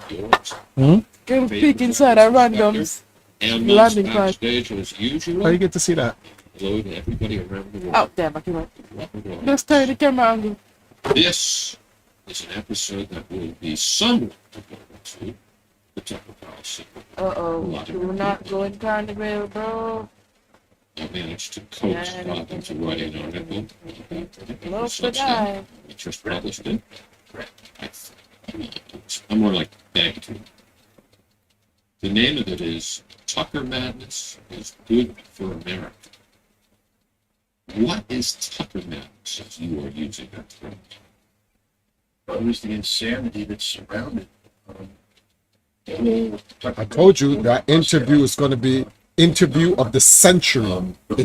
It may be the interview that saved the world. Photograph of him in Istanbul, Turkey, boarding a flight to Moscow, and suddenly it just went all viral. Then he made, he was there, and people asked him about an interview with Putin, and it was all speculative, and all of a sudden, boom, there he is on top of the Four Seasons Hotel saying, I did the interview, we're going to air it. And the world just went insane. I mean, a lot of people were like, wow, this is going to be cool, this is going to be big. But there were so many others out there that just, especially Americans, very disturbing. Because, arrest him, ban him to travel, shoot him on sight. That's crazy. That's Americans. Draw and quarter him. You just like, you guys are Americans. There's this concept called free speech. And what's it say when you want to silence? I mean, this is the thing that always gets me. Jeff, you know this. I'm a fighter. I mean, probably too much of a fighter sometimes. But like, if somebody challenged me, I'm like, debate right now. Drop everything, pick it up, pick them in the audience, your location, your audience. Let's do this. Let's hook it together because I love my arguments. I love my facts. I'll do this anytime. And everybody's like, no, you don't. Why don't you want to debate? Because you don't have an argument. What you have is a keyboard, and maybe you have a basement in your mother's house. Yikes. And maybe from that perch of safety, you come in and great. You start taking it. And you're shooting out there as if you're some sort of authority figure. You're not. You're pathetic. This is but this is worse than usual. This is worse than usual, though, as you say, because they want to report him to the FBI. They're talking about banning his travel. Yeah. No, I know, but I'm not concerned that that'll happen. What bothers me is that this is the attitude. Well, it's not just that, but it's the attitude of people who should know that. We're talking about people who served in government. We're talking about people who actually sometimes could vote according to the Constitution. And they're now talking about violating the constitutional rights of an American citizen and the civil rights of an American citizen. It's amazing. And when, look, Tucker Carlson's been on the, my dogs are upset too. They're just like, they're big free speech proponents. They are huge. They're practicing their free speech as we speak. But, if we distract what I was going to say, I was going to say something brilliant. But, well, fortunately, every episode is packed with many brilliant utterances, so I'm sure we'll get to another one soon. We have some questions actually about. Oh my goodness! You want to say a few more words about the article? I'd like to also encourage people to go to Scott. I was Tucker standing. I've been growing my hair long, trying to get the Tucker flop going. But since Tucker stayed healthy and they didn't need a backup, just a funny aside, when I traveled to Russia, every once in a while people would recognize me. So it was a pretty interesting thing where, Scott Ritter, can you take a picture with you, get an autograph, it's sort of cool, but, it seems like, wow. But with this one time, this couple came up, they told me, can you picture it? And then they're like, Tucker Carlson. I said, no. Tucker Carlson, Scott Ritter.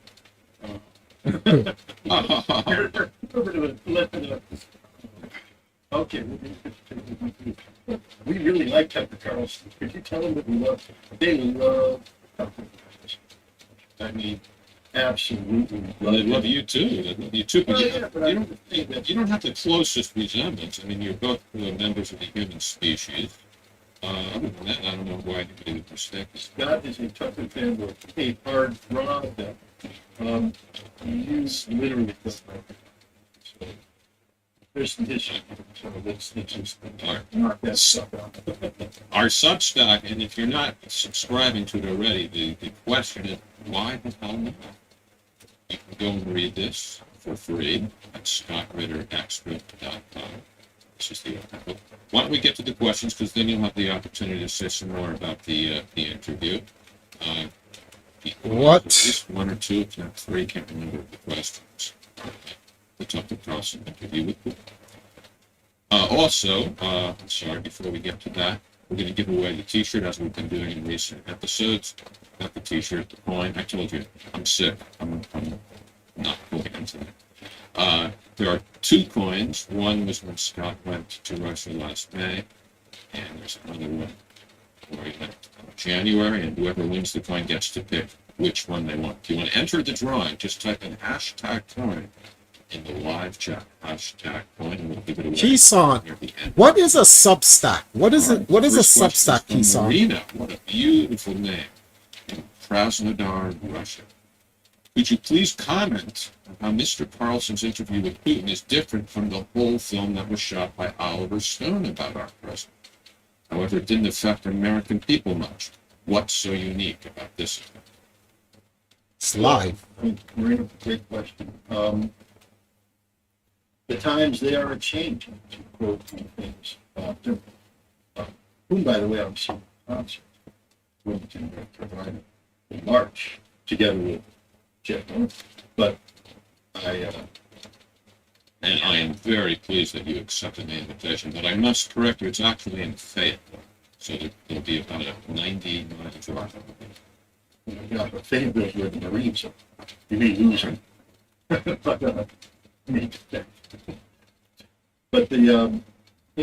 Oliver Stone's interview took place in the aftermath of 9/11. While there was controversy and such, Russia hadn't solidified as the mortal enemy of the West. And so people were, it was more of a curiosity than an affront. Today, Russia is the enemy. Russia has been sold as the enemy. Vladimir Putin is, of course, world war. He is the most evil man on the planet, personification of evil. And I just don't talk to the devil like, no, not allowed. Can't even consider it. So there's that. So this was a unique event. Back when Oliver Stone did his interview, people were interviewed. But it wasn't a unique event. He gave the occasional interview to the Western journalists, and it was what made Oliver Stone's interview different, and frankly speaking, better, is that it wasn't an interview; it was a conversation. It was a conversation that took place over the course of several days, many hours. I forget, 20 hours worth of conversations or something of that nature that were whittled down into a documentary film.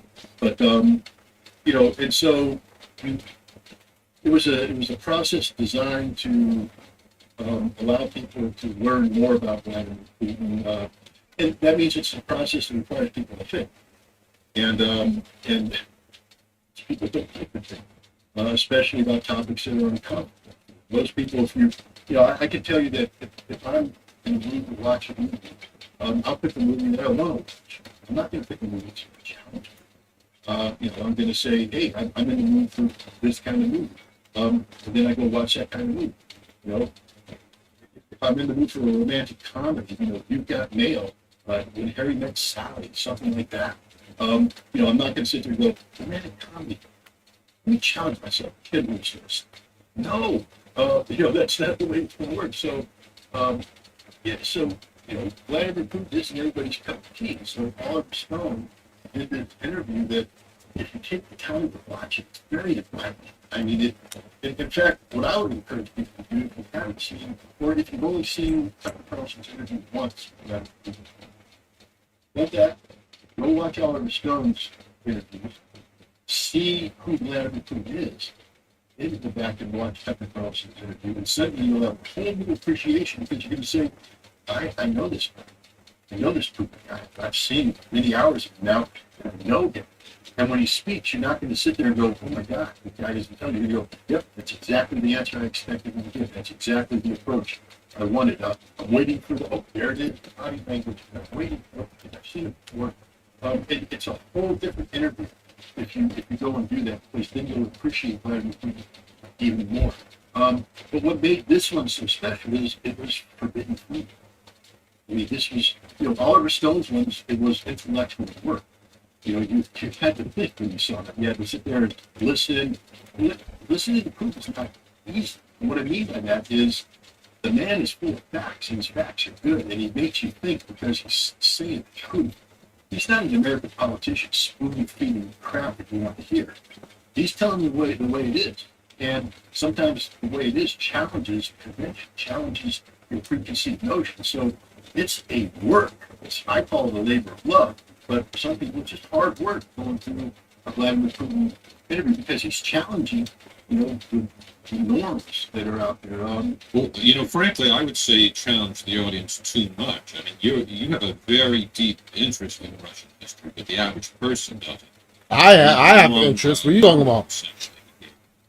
I was thinking. I'm sure it had a point to it. Assume you found it interesting, but do you really think the average person did? I don't really give a shit. Neither Good answer, Scott. Good answer. You want to open people's eyes to. No, he doesn't want to open anybody's eyes. No, I'm saying you want to, don't you? I want the truth out. And what I will tell you is this: is if you literally listen to what he said, how many people? I'd ask this question. I'd say, how many people think that Vladimir Putin stated straight up that Russia's going to take the city of Odessa as a precondition to termination of conflict? And most people say, didn't mention Odessa at all. Okay. I'll say, oh, yes, he did. Many, many times. But you weren't listening because, no offense to you, you were listening to that historical monologue and your eyes were rolling because you're dumber than shit. Listen to what the fuck the president's telling you. The president is a very, very serious man.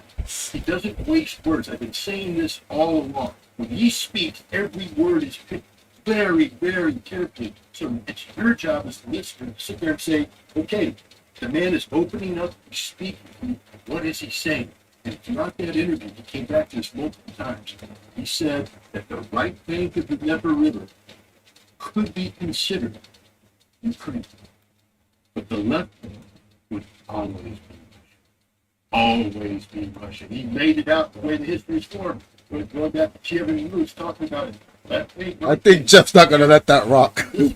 Jeff's gonna be like, okay, thanks, Scott, but that comment was unnecessary to say I was domination. New Russia, which has always been New Russia. He said that the left bank has always been New Russia, not just for people who are cartographically challenged like I am. Because I wrote an article a while ago about Kherson, and because I'm an idiot, I looked at a map and I looked at the Dnieper River and I went left bank, right bank. Because I'm looking at a map that's oriented north to south to north, and I go, yeah, that's how all maps are oriented. So when people talk about the right bank, I went, Marine Corps right. Okay, yeah, right bank, left bank, got it, left. And then I wrote the article that way, and everything back in. The right bank is over here. No, look at the map. I said, idiot. The river flows. You judge right bank, left bank by the flow of the river. It's just the Dnieper flows from the north to the south. Flip it. But once you understand that, you realize when you say left bank, he's talking about western Ukraine, heading towards Poland, Austro-Hungary. And that important stuff he was talking about, Polish Empire, Austro-Hungarian Empire, Lithuania, the whole thing, left bank. Right bank, over here, is Russia. Russia. New Russia. It was always called New Russia. Today, they didn't just invent the word Novaya Russia. It's been Novaya Russia in time immemorial. And if you listen to the damn history lesson, he was making this point over and over and over again. And I got so furious at Tucker Carlson because I looked at his face and I went, you don't have a clue what he's saying. That's true. That's true. Right. And he was struggling. When he even said so a couple of times, he was struggling to follow. He said so.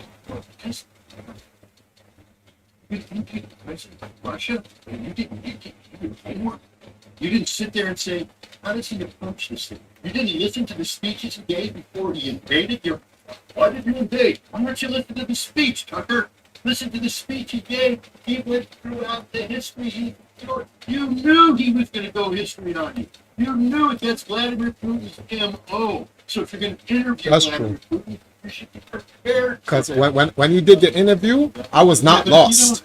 In fairness, then, if you don't already know the history, you can only prepare so much. No, not for the president of Russia, Jeff. Not for the president. Well, I'm not saying he shouldn't prepare a lot, but one can't get himself deeply steeped in Russian history. You're going to go interview the president of Russia in an interview that's going to be seen by 155 fucking million people.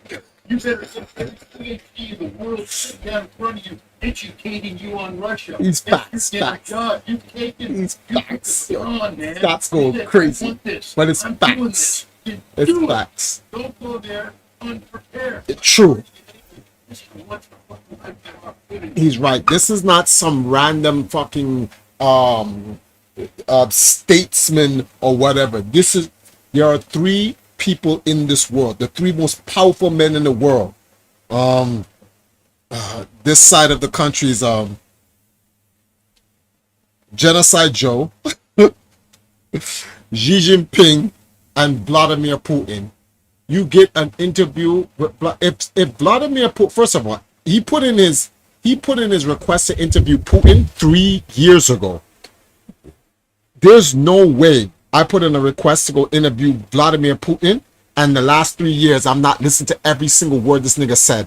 I'm getting me a telegram. I'm on RT. I'm everywhere. Anytime Vladimir Putin speaks, I need to know what he says. So when it's time for me to do that interview, I have reference, historical reference. The reason why a lot of people don't even understand what was going on is because nobody has historical references to Vladimir Putin. Only people who know are the people who even care to want to hear his side. Everybody else is like, man, fuck Vladimir Putin. That nigga's the enemy of America, blah, blah, blah, blah, blah. And that's fine. If you don't give a shit. But if you do give a shit, you can't go there. You can't go there you can't go there like that, man. And Scott's right. Tucker was unprepared. The only good thing about Tucker's unpreparedness, due to his lack of being prepared, it forced Vladimir Putin. Well, I don't think it forced him because he was going to do it regardless, but it put Putin in a position to take over the interview. And by taking over the interview, he could give everyone the history lesson, the historical context needed for everyone to even come up with some semblance of what the fuck is he even talking about. And the fact that that many people watched it just goes to show you just how many intelligent people are still left in the world. Because if the world was as stupid as the world actually is, a lot of people wouldn't even watch the interview. A lot of people just said, it's Vladimir Putin. I don't want to hear what he has to say. That just would have been the end of it. But the fact that that many people watched it, yeah. Like Tucker Carlson's ignorance served on some Valkyrie shit. You have served me well, my Einharjar. On some real shit. That shit served the American people well. Because everybody now know what the deal is. And it's a wrap now. It is a wrap now. Nobody wants to hear none of this bullshit no more because everybody knows the truth. Just like how this computer's getting clapped right now is exactly what everyone's seeing right now. Wait a minute.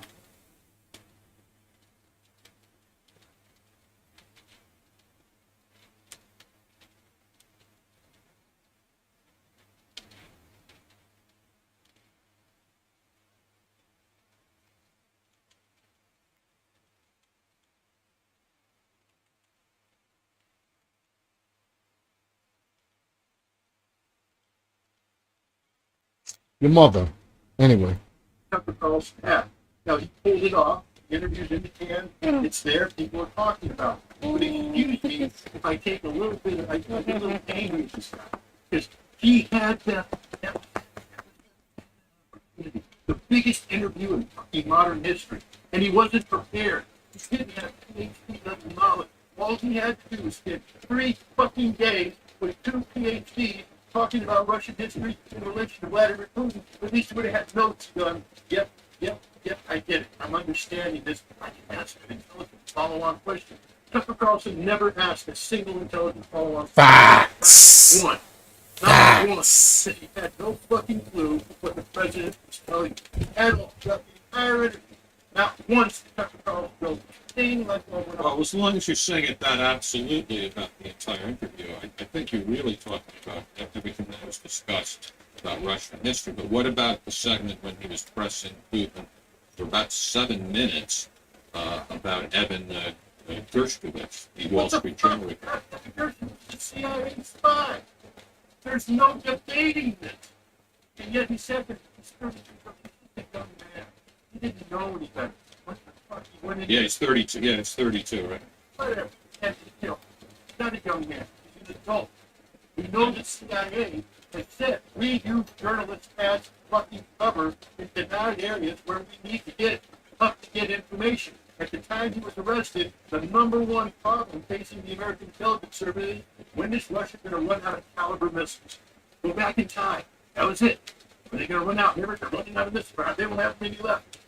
Well, guess where they produce them? There's the fact. Right there. Why was Evan in the Confederate?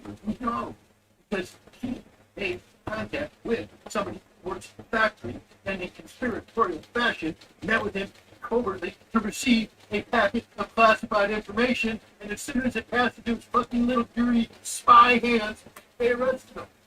That was it. Not a journalist who's been accredited in Russia. Here in goddamn TV, every single journalist who's been accredited in Russia has gotten the briefing. The briefing is, you fuck around, you go to jail. Don't fuck around.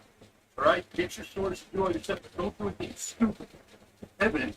He's a Wall Street journalist. It's not like some kid off the block, you know, working for, you know, the Del Mar Spotlight.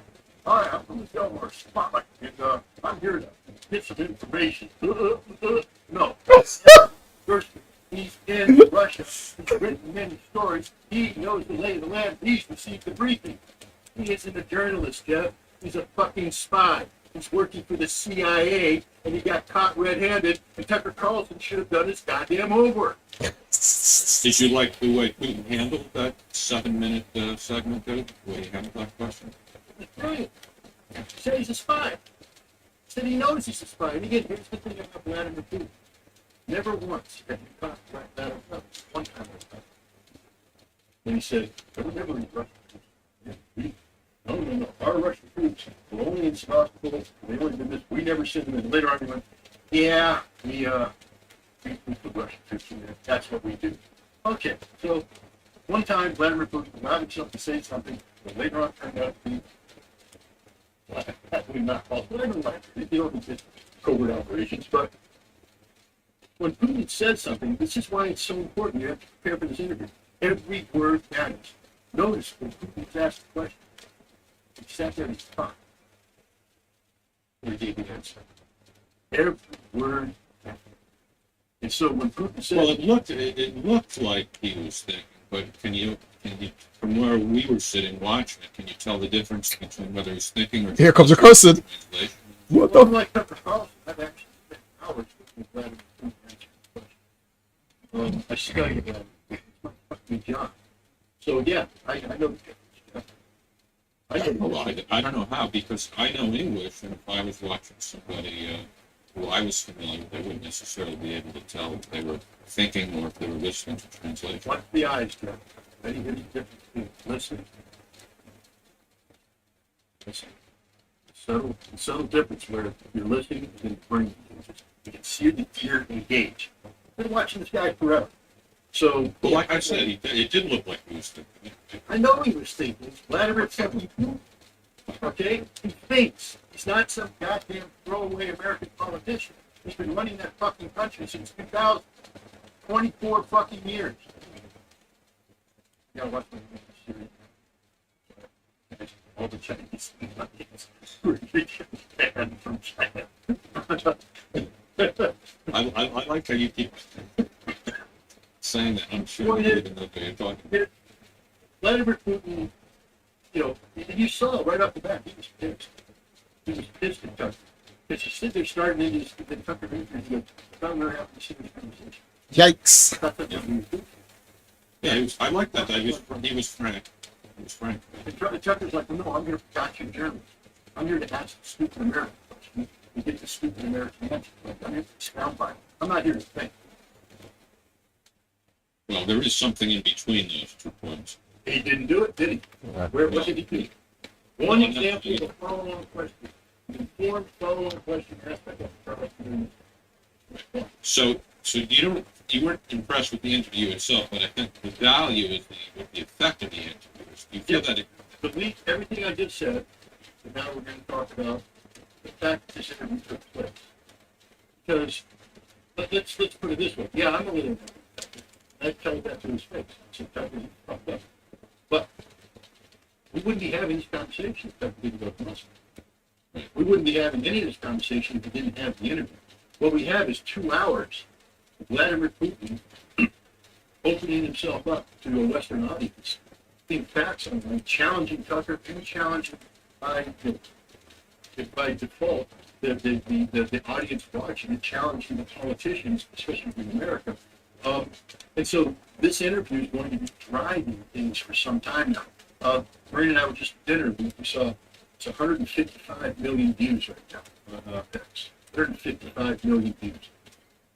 I mean, that's crazy. Yeah, people are going to be talking about this interview for a long, long time. And it's needed because prior to this in America, you couldn't get an informed conversation about that.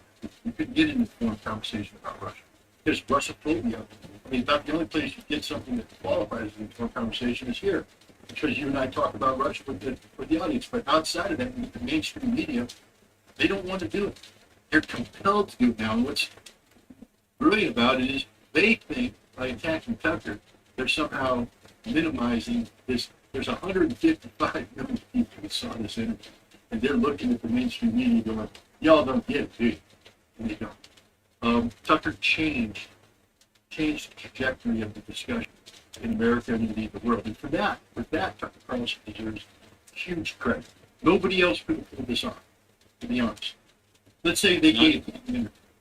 I would have gone in there, I would have been prepared, I would have follow-on questions, and academically, it probably would have been a fascinating interview. A fascinating interview. And we would have had 72,000 people watching. Yeah. Whatever we get. Well, no, but we're not going to get 100%. Well, do you feel that the fact that this interview happened laid the groundwork for what you want to accomplish? I don't mean specifically you talking to Putin, although that would be nice. But I mean it more broadly. Yes. Yes. Inoculating people from Russia. Absolutely. I think that this interview, don't like using vaccination analogies anymore. But this, behind COVID, this was like what? Which of course we believe in.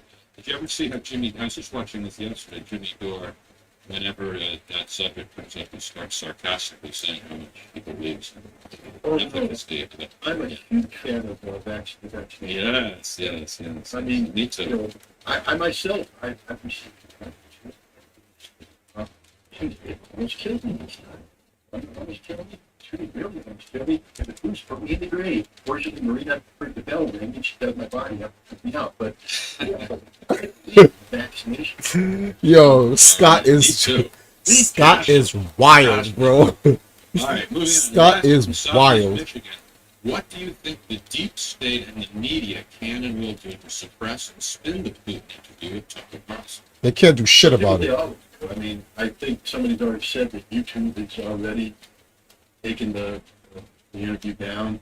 Well, hold on. Was it even on YouTube? Yes, on this. I Googled it and it came up on YouTube. Then I read something in Twitter action where we talked about it. So it said we should take it down. I hadn't confirmed that. So they might have taken it down to somebody else's approach. I don't know. I'm not sure if they're going. But the beauty of it is that Elon Musk. And I'll just put this right now. Elon, you're still a son of a bitch until you give Garland Nixon his account back, okay? You can't call yourself a free speech guy and then ban Garland Nixon. So I mean, be Dan Garland. What's that about? Who knows? Elon doesn't know. Elon has a bunch of stooges that sit there and say, Garland Nixon said something we don't agree with. It's a free speech platform unless we don't agree with this, so we ban Garland Nixon. Bring it back on, Elon. You would truly be a free speech guy. But until then, what Elon said is, I'm going to let you, it's going to run. Put it on here, I'll protect it. It's going to be allowed to run. 155 million views later. Right, so I don't think they're going to suppress it at all, but they're going to try to spin it, diminish it. Sure they can, but the problem with spinning it is that, how do you spin? See, the way you spin Vladimir Putin is to suppress. Exactly. Vladimir Putin can give a speech, as he does often, and you just don't care. You don't put it, or if it goes on the internet, it's sensitive material. This is Russian state-sponsored propaganda. The screens that everybody has to click through, and such. I don't know if Garland has to be reinstated. I'm sure he has, because X is a huge thing. We see the proof of that through this interview. 155. There's not another platform out there that could do what X did. So, yeah, I'm pretty sure Garland knows that. Garland knows how essential X is to getting your social media profile out there. So, needs that. But the danger here is that Vladimir Putin's words can't be parsed. They can't be. It's there in the interview. The interview has a transcript. And well, I'll tell you one way. I read an article in Slate today, and they were going on and on about how he was fabricating what he was saying about Russia. I'm not saying it's accurate. I'm just telling you that's a way to spin it. Right, but then you have to ask the next question: how did they fabricate it, and what are your sources? Because the interesting thing about Putin is he handed Tucker Carlson the sources straight from the Russian archive. So Slate can stick it where the sun don't shine. But here's my challenge to the Slate authors of that article. I'm sure they're all really advanced, esteemed Russian historians. Top of the notch, being Timothy Snyder, category. He's not he's a yellow historian. I'll debate you right now. If you're listening, let's do it. Come on the show. You tell me why you think Vladimir Putin fabricated history, and I'll tell you why you're dumber than dirt. He's a savage. We can do this. Free speech, right? They don't. See, they've been given a protected clout. They publish this article. They're never going to be held to account. Now, prior to the interview, I saw the cable news talking heads trying to spin it, but I haven't seen much since the interview stream. Did you? About this?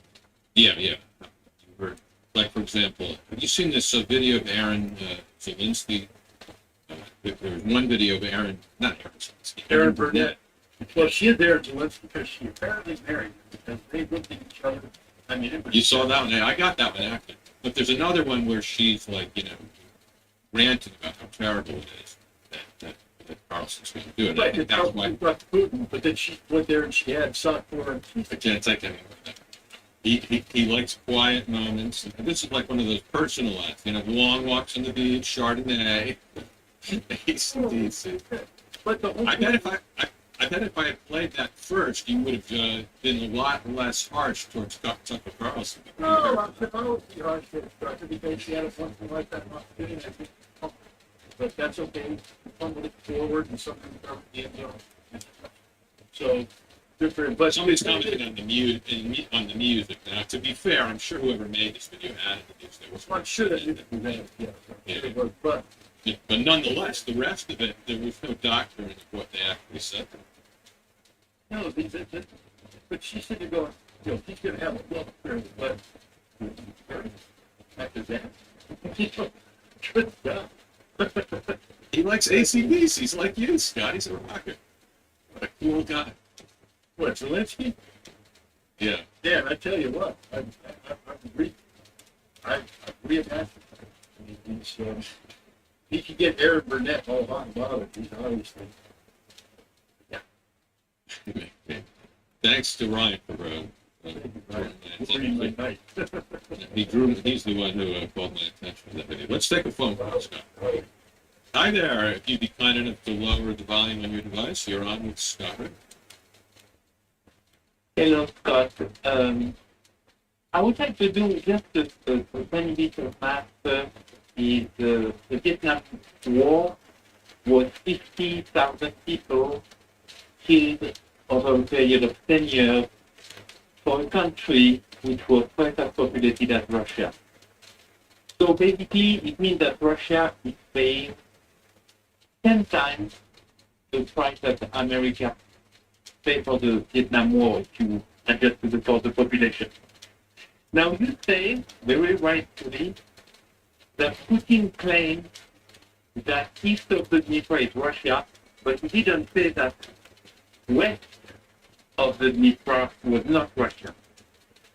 So at the rate it goes, this war can last a very long time, and with the cost that I just mentioned, I know that Ukraine is much more, but still, do you think that Vladimir Putin has that much time in front of him to finish that war? That's my question. Okay, thanks. I understand the question. Like Vladimir Putin said that there will be a reconciliation between Russia and Ukraine. That implies that there will be Ukraine. And when you listen to Vladimir Putin's rendition of history, Ukraine can be defined by territory that is on the right bank of the Dnieper River. You know, he did say that, historically speaking, that many of the people who lived on the right bank identified as Russians, and historically for much of the time it was part of Russia. But the point that I'm making, the point he was making, is that he could conceptually understand that Ukraine resided on the right bank. So your notion that this automatically means that he's going to be pushing beyond the Dnieper and into Ukraine isn't backed by anything. He's never made that statement at all. The other thing is, you know, at no time in the Vietnam War, the United States I guess the Vietcong after the cut up, so we heard them, but they were still there. They were still functional. But the North Vietnamese, we never came close to inflicting strategic defeat on them. So we were always on the wrong track. Russians keep the living snot out of Ukraine. Strategically, they've been defeated. They have a military now that's losing people at a rate of 30, 40, 50,000 a month, and they're not replacing anybody. Get a handful of recruits off the street by beating them up and throwing them into combat, and they die within 4 hours. That's the average lifespan. One of these not That's crazy. battlefield guys. So this war isn't going to last a long time. It's over. All that's left is a lot of dying, primarily in Ukraine, but this so much of that too. But how do you reverse collapse? I mean, this is about repairing, but buildings coming down. How do you repair them? Why do you think they got rid of the solution? Because they usually understood this happened. Yeah. And they replaced him with Colonel General Alexander Surkov or something like that. Search. He's the butcher. Why do they call him the butcher? Because he's stupid. Because his biggest thing is to attack for attacking safe. Like he did in Bakhmut, just to keep going, feeding Ukrainian troops into the meat grinder. And what One of happened? the reasons why the Ukrainians lost their counteroffensive is that the 70,000 troops they were expecting to be available in addition to the 90,000 they had, giving them a total offensive strength of 160,000, were dead because of Sersky. Kept feeding them into Bakhmut.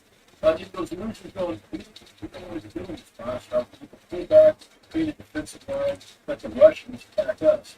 Instead, we're running in there, just getting ground up. Then after Russia took Bakhmut, Sersky went to Zelensky and said, I can take it. And Zelensky said, oh really? Well, why don't I give you 4 of the brigades and earmarked for the counteroffensive so you can get them killed trying to recapture Bakhmut.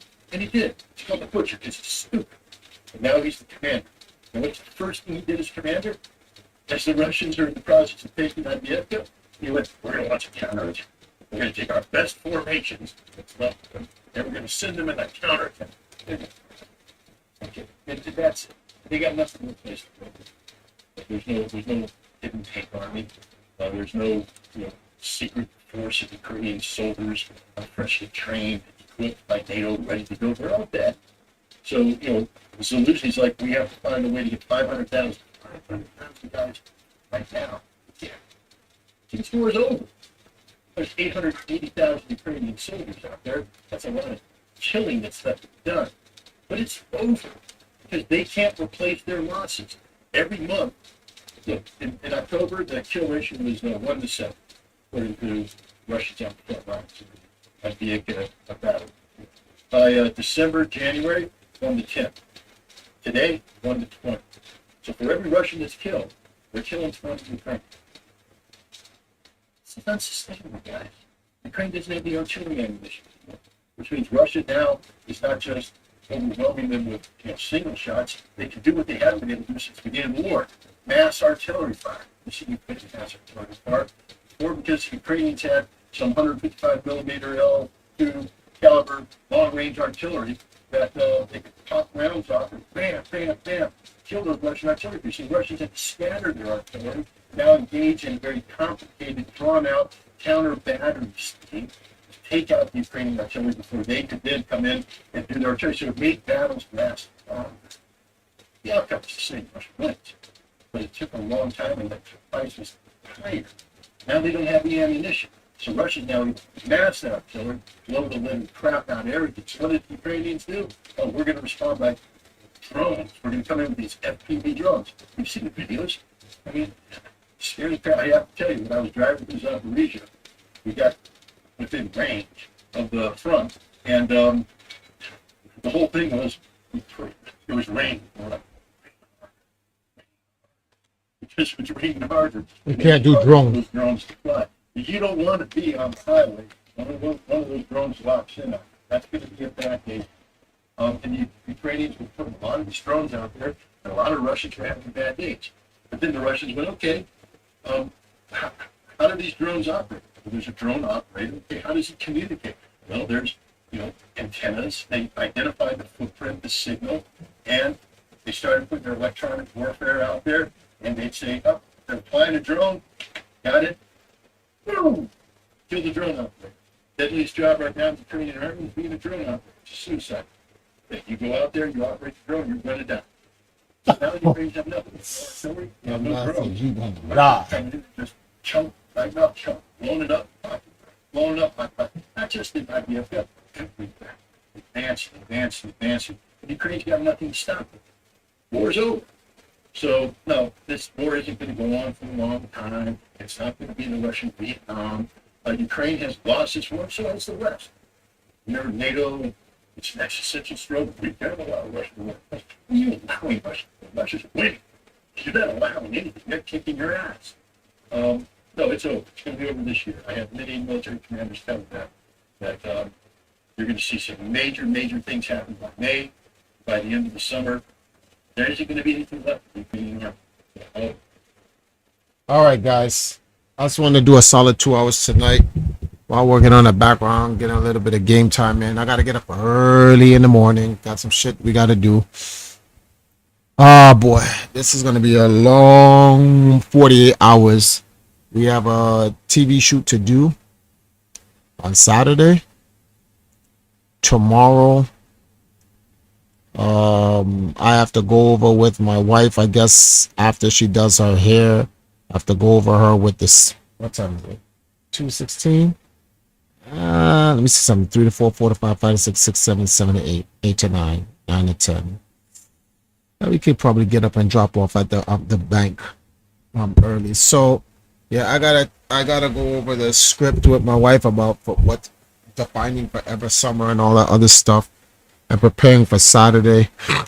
Then she has to wash her hair, and then she has to relock the front of her hair, and then that's a lot of things. My hair is just crazy, man. I think I'm gonna lose my hair, guys. Shit is nuts. We'll see.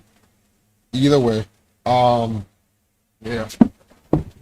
There's a lot we gotta do tomorrow into preparation for Saturday.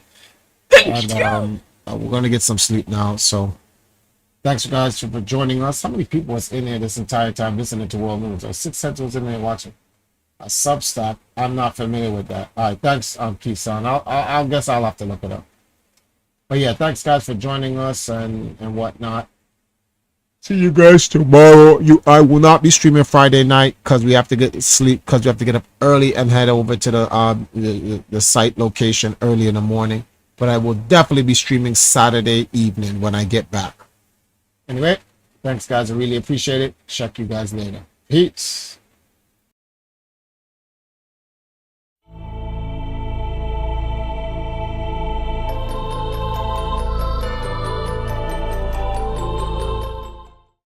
Empress Nile. I manage and direct the Valkyries of Arcadia. The Valkyries of Arcadia, we are a multi-talented pop icon gaming group. Each Valkyrie has specific talents. For example, we have Hasari, she's our dance coordinator. We have Kwanai, she's our songbird, she sings. We have Silva Neko, she's into cosplay, graphic design, and she handles that part for the Valkyries. And we have Alicia, who is into fitness and wellness. The organization started around 20 years ago when Empire Arcadia, the company, was formed. The Valkyries of Arcadia is the female division. Anime, I wouldn't say is our main focus because we are multi-talented and we do focus on many things, but we do go to events like Anime Comfest, which has a multitude of different things there. For example, I host our annual Just Dance Off esports tournament every year. And also we do cosplay and we do different activities for people to enjoy. I don't only manage and direct, but I also do host events. For example, our Valkyrie retreats. That's where we either go to a private pool and hang out there, or we go out for sushi at East Japanese, and then we come back and end the day with our branded gaming streams. For example, we have Bed Lounge Game and Chat, which I stream on YouTube and Trovo. There we dress all cute and sexy in bed while having fun streaming our favorite video games. It is literally my life. It's work, but it's also very fun. I work in the television entertainment industry, where I also perform in music videos. I host entertainment shows, and I was also the host for Jamaica's only video game TV show, the Lab Video Game TV. I'm also currently working on the Valkyries' very own reality TV show for Jamaica. There you can get a real inside look into how we live our lives. So it's real. This is real. Jamaica is slowly opening up to anime pop culture on a whole. A few years ago, it would be seen as little pitney something, go take up your book. But now, thanks to the internet and outside influence, of course, people are seeing that it's more of a career. It can be a very viable part, and Jamaica is also so rich in culture. So if we could mesh our culture with pop culture, anime, thanks to Anime Comfest and other events like that, Jamaican public are slowly opening up to it. And what I would like to see more of, we're kind of already doing it because people are opening up to anime. We're fine walking out in public in our cosplay so far. They're opening up. And the only thing I would like to change is the speed, but it is happening. Looking good is also a part of the job, which is why I'm an ambassador and a model for the digital, international, and print product of Jamaica magazine.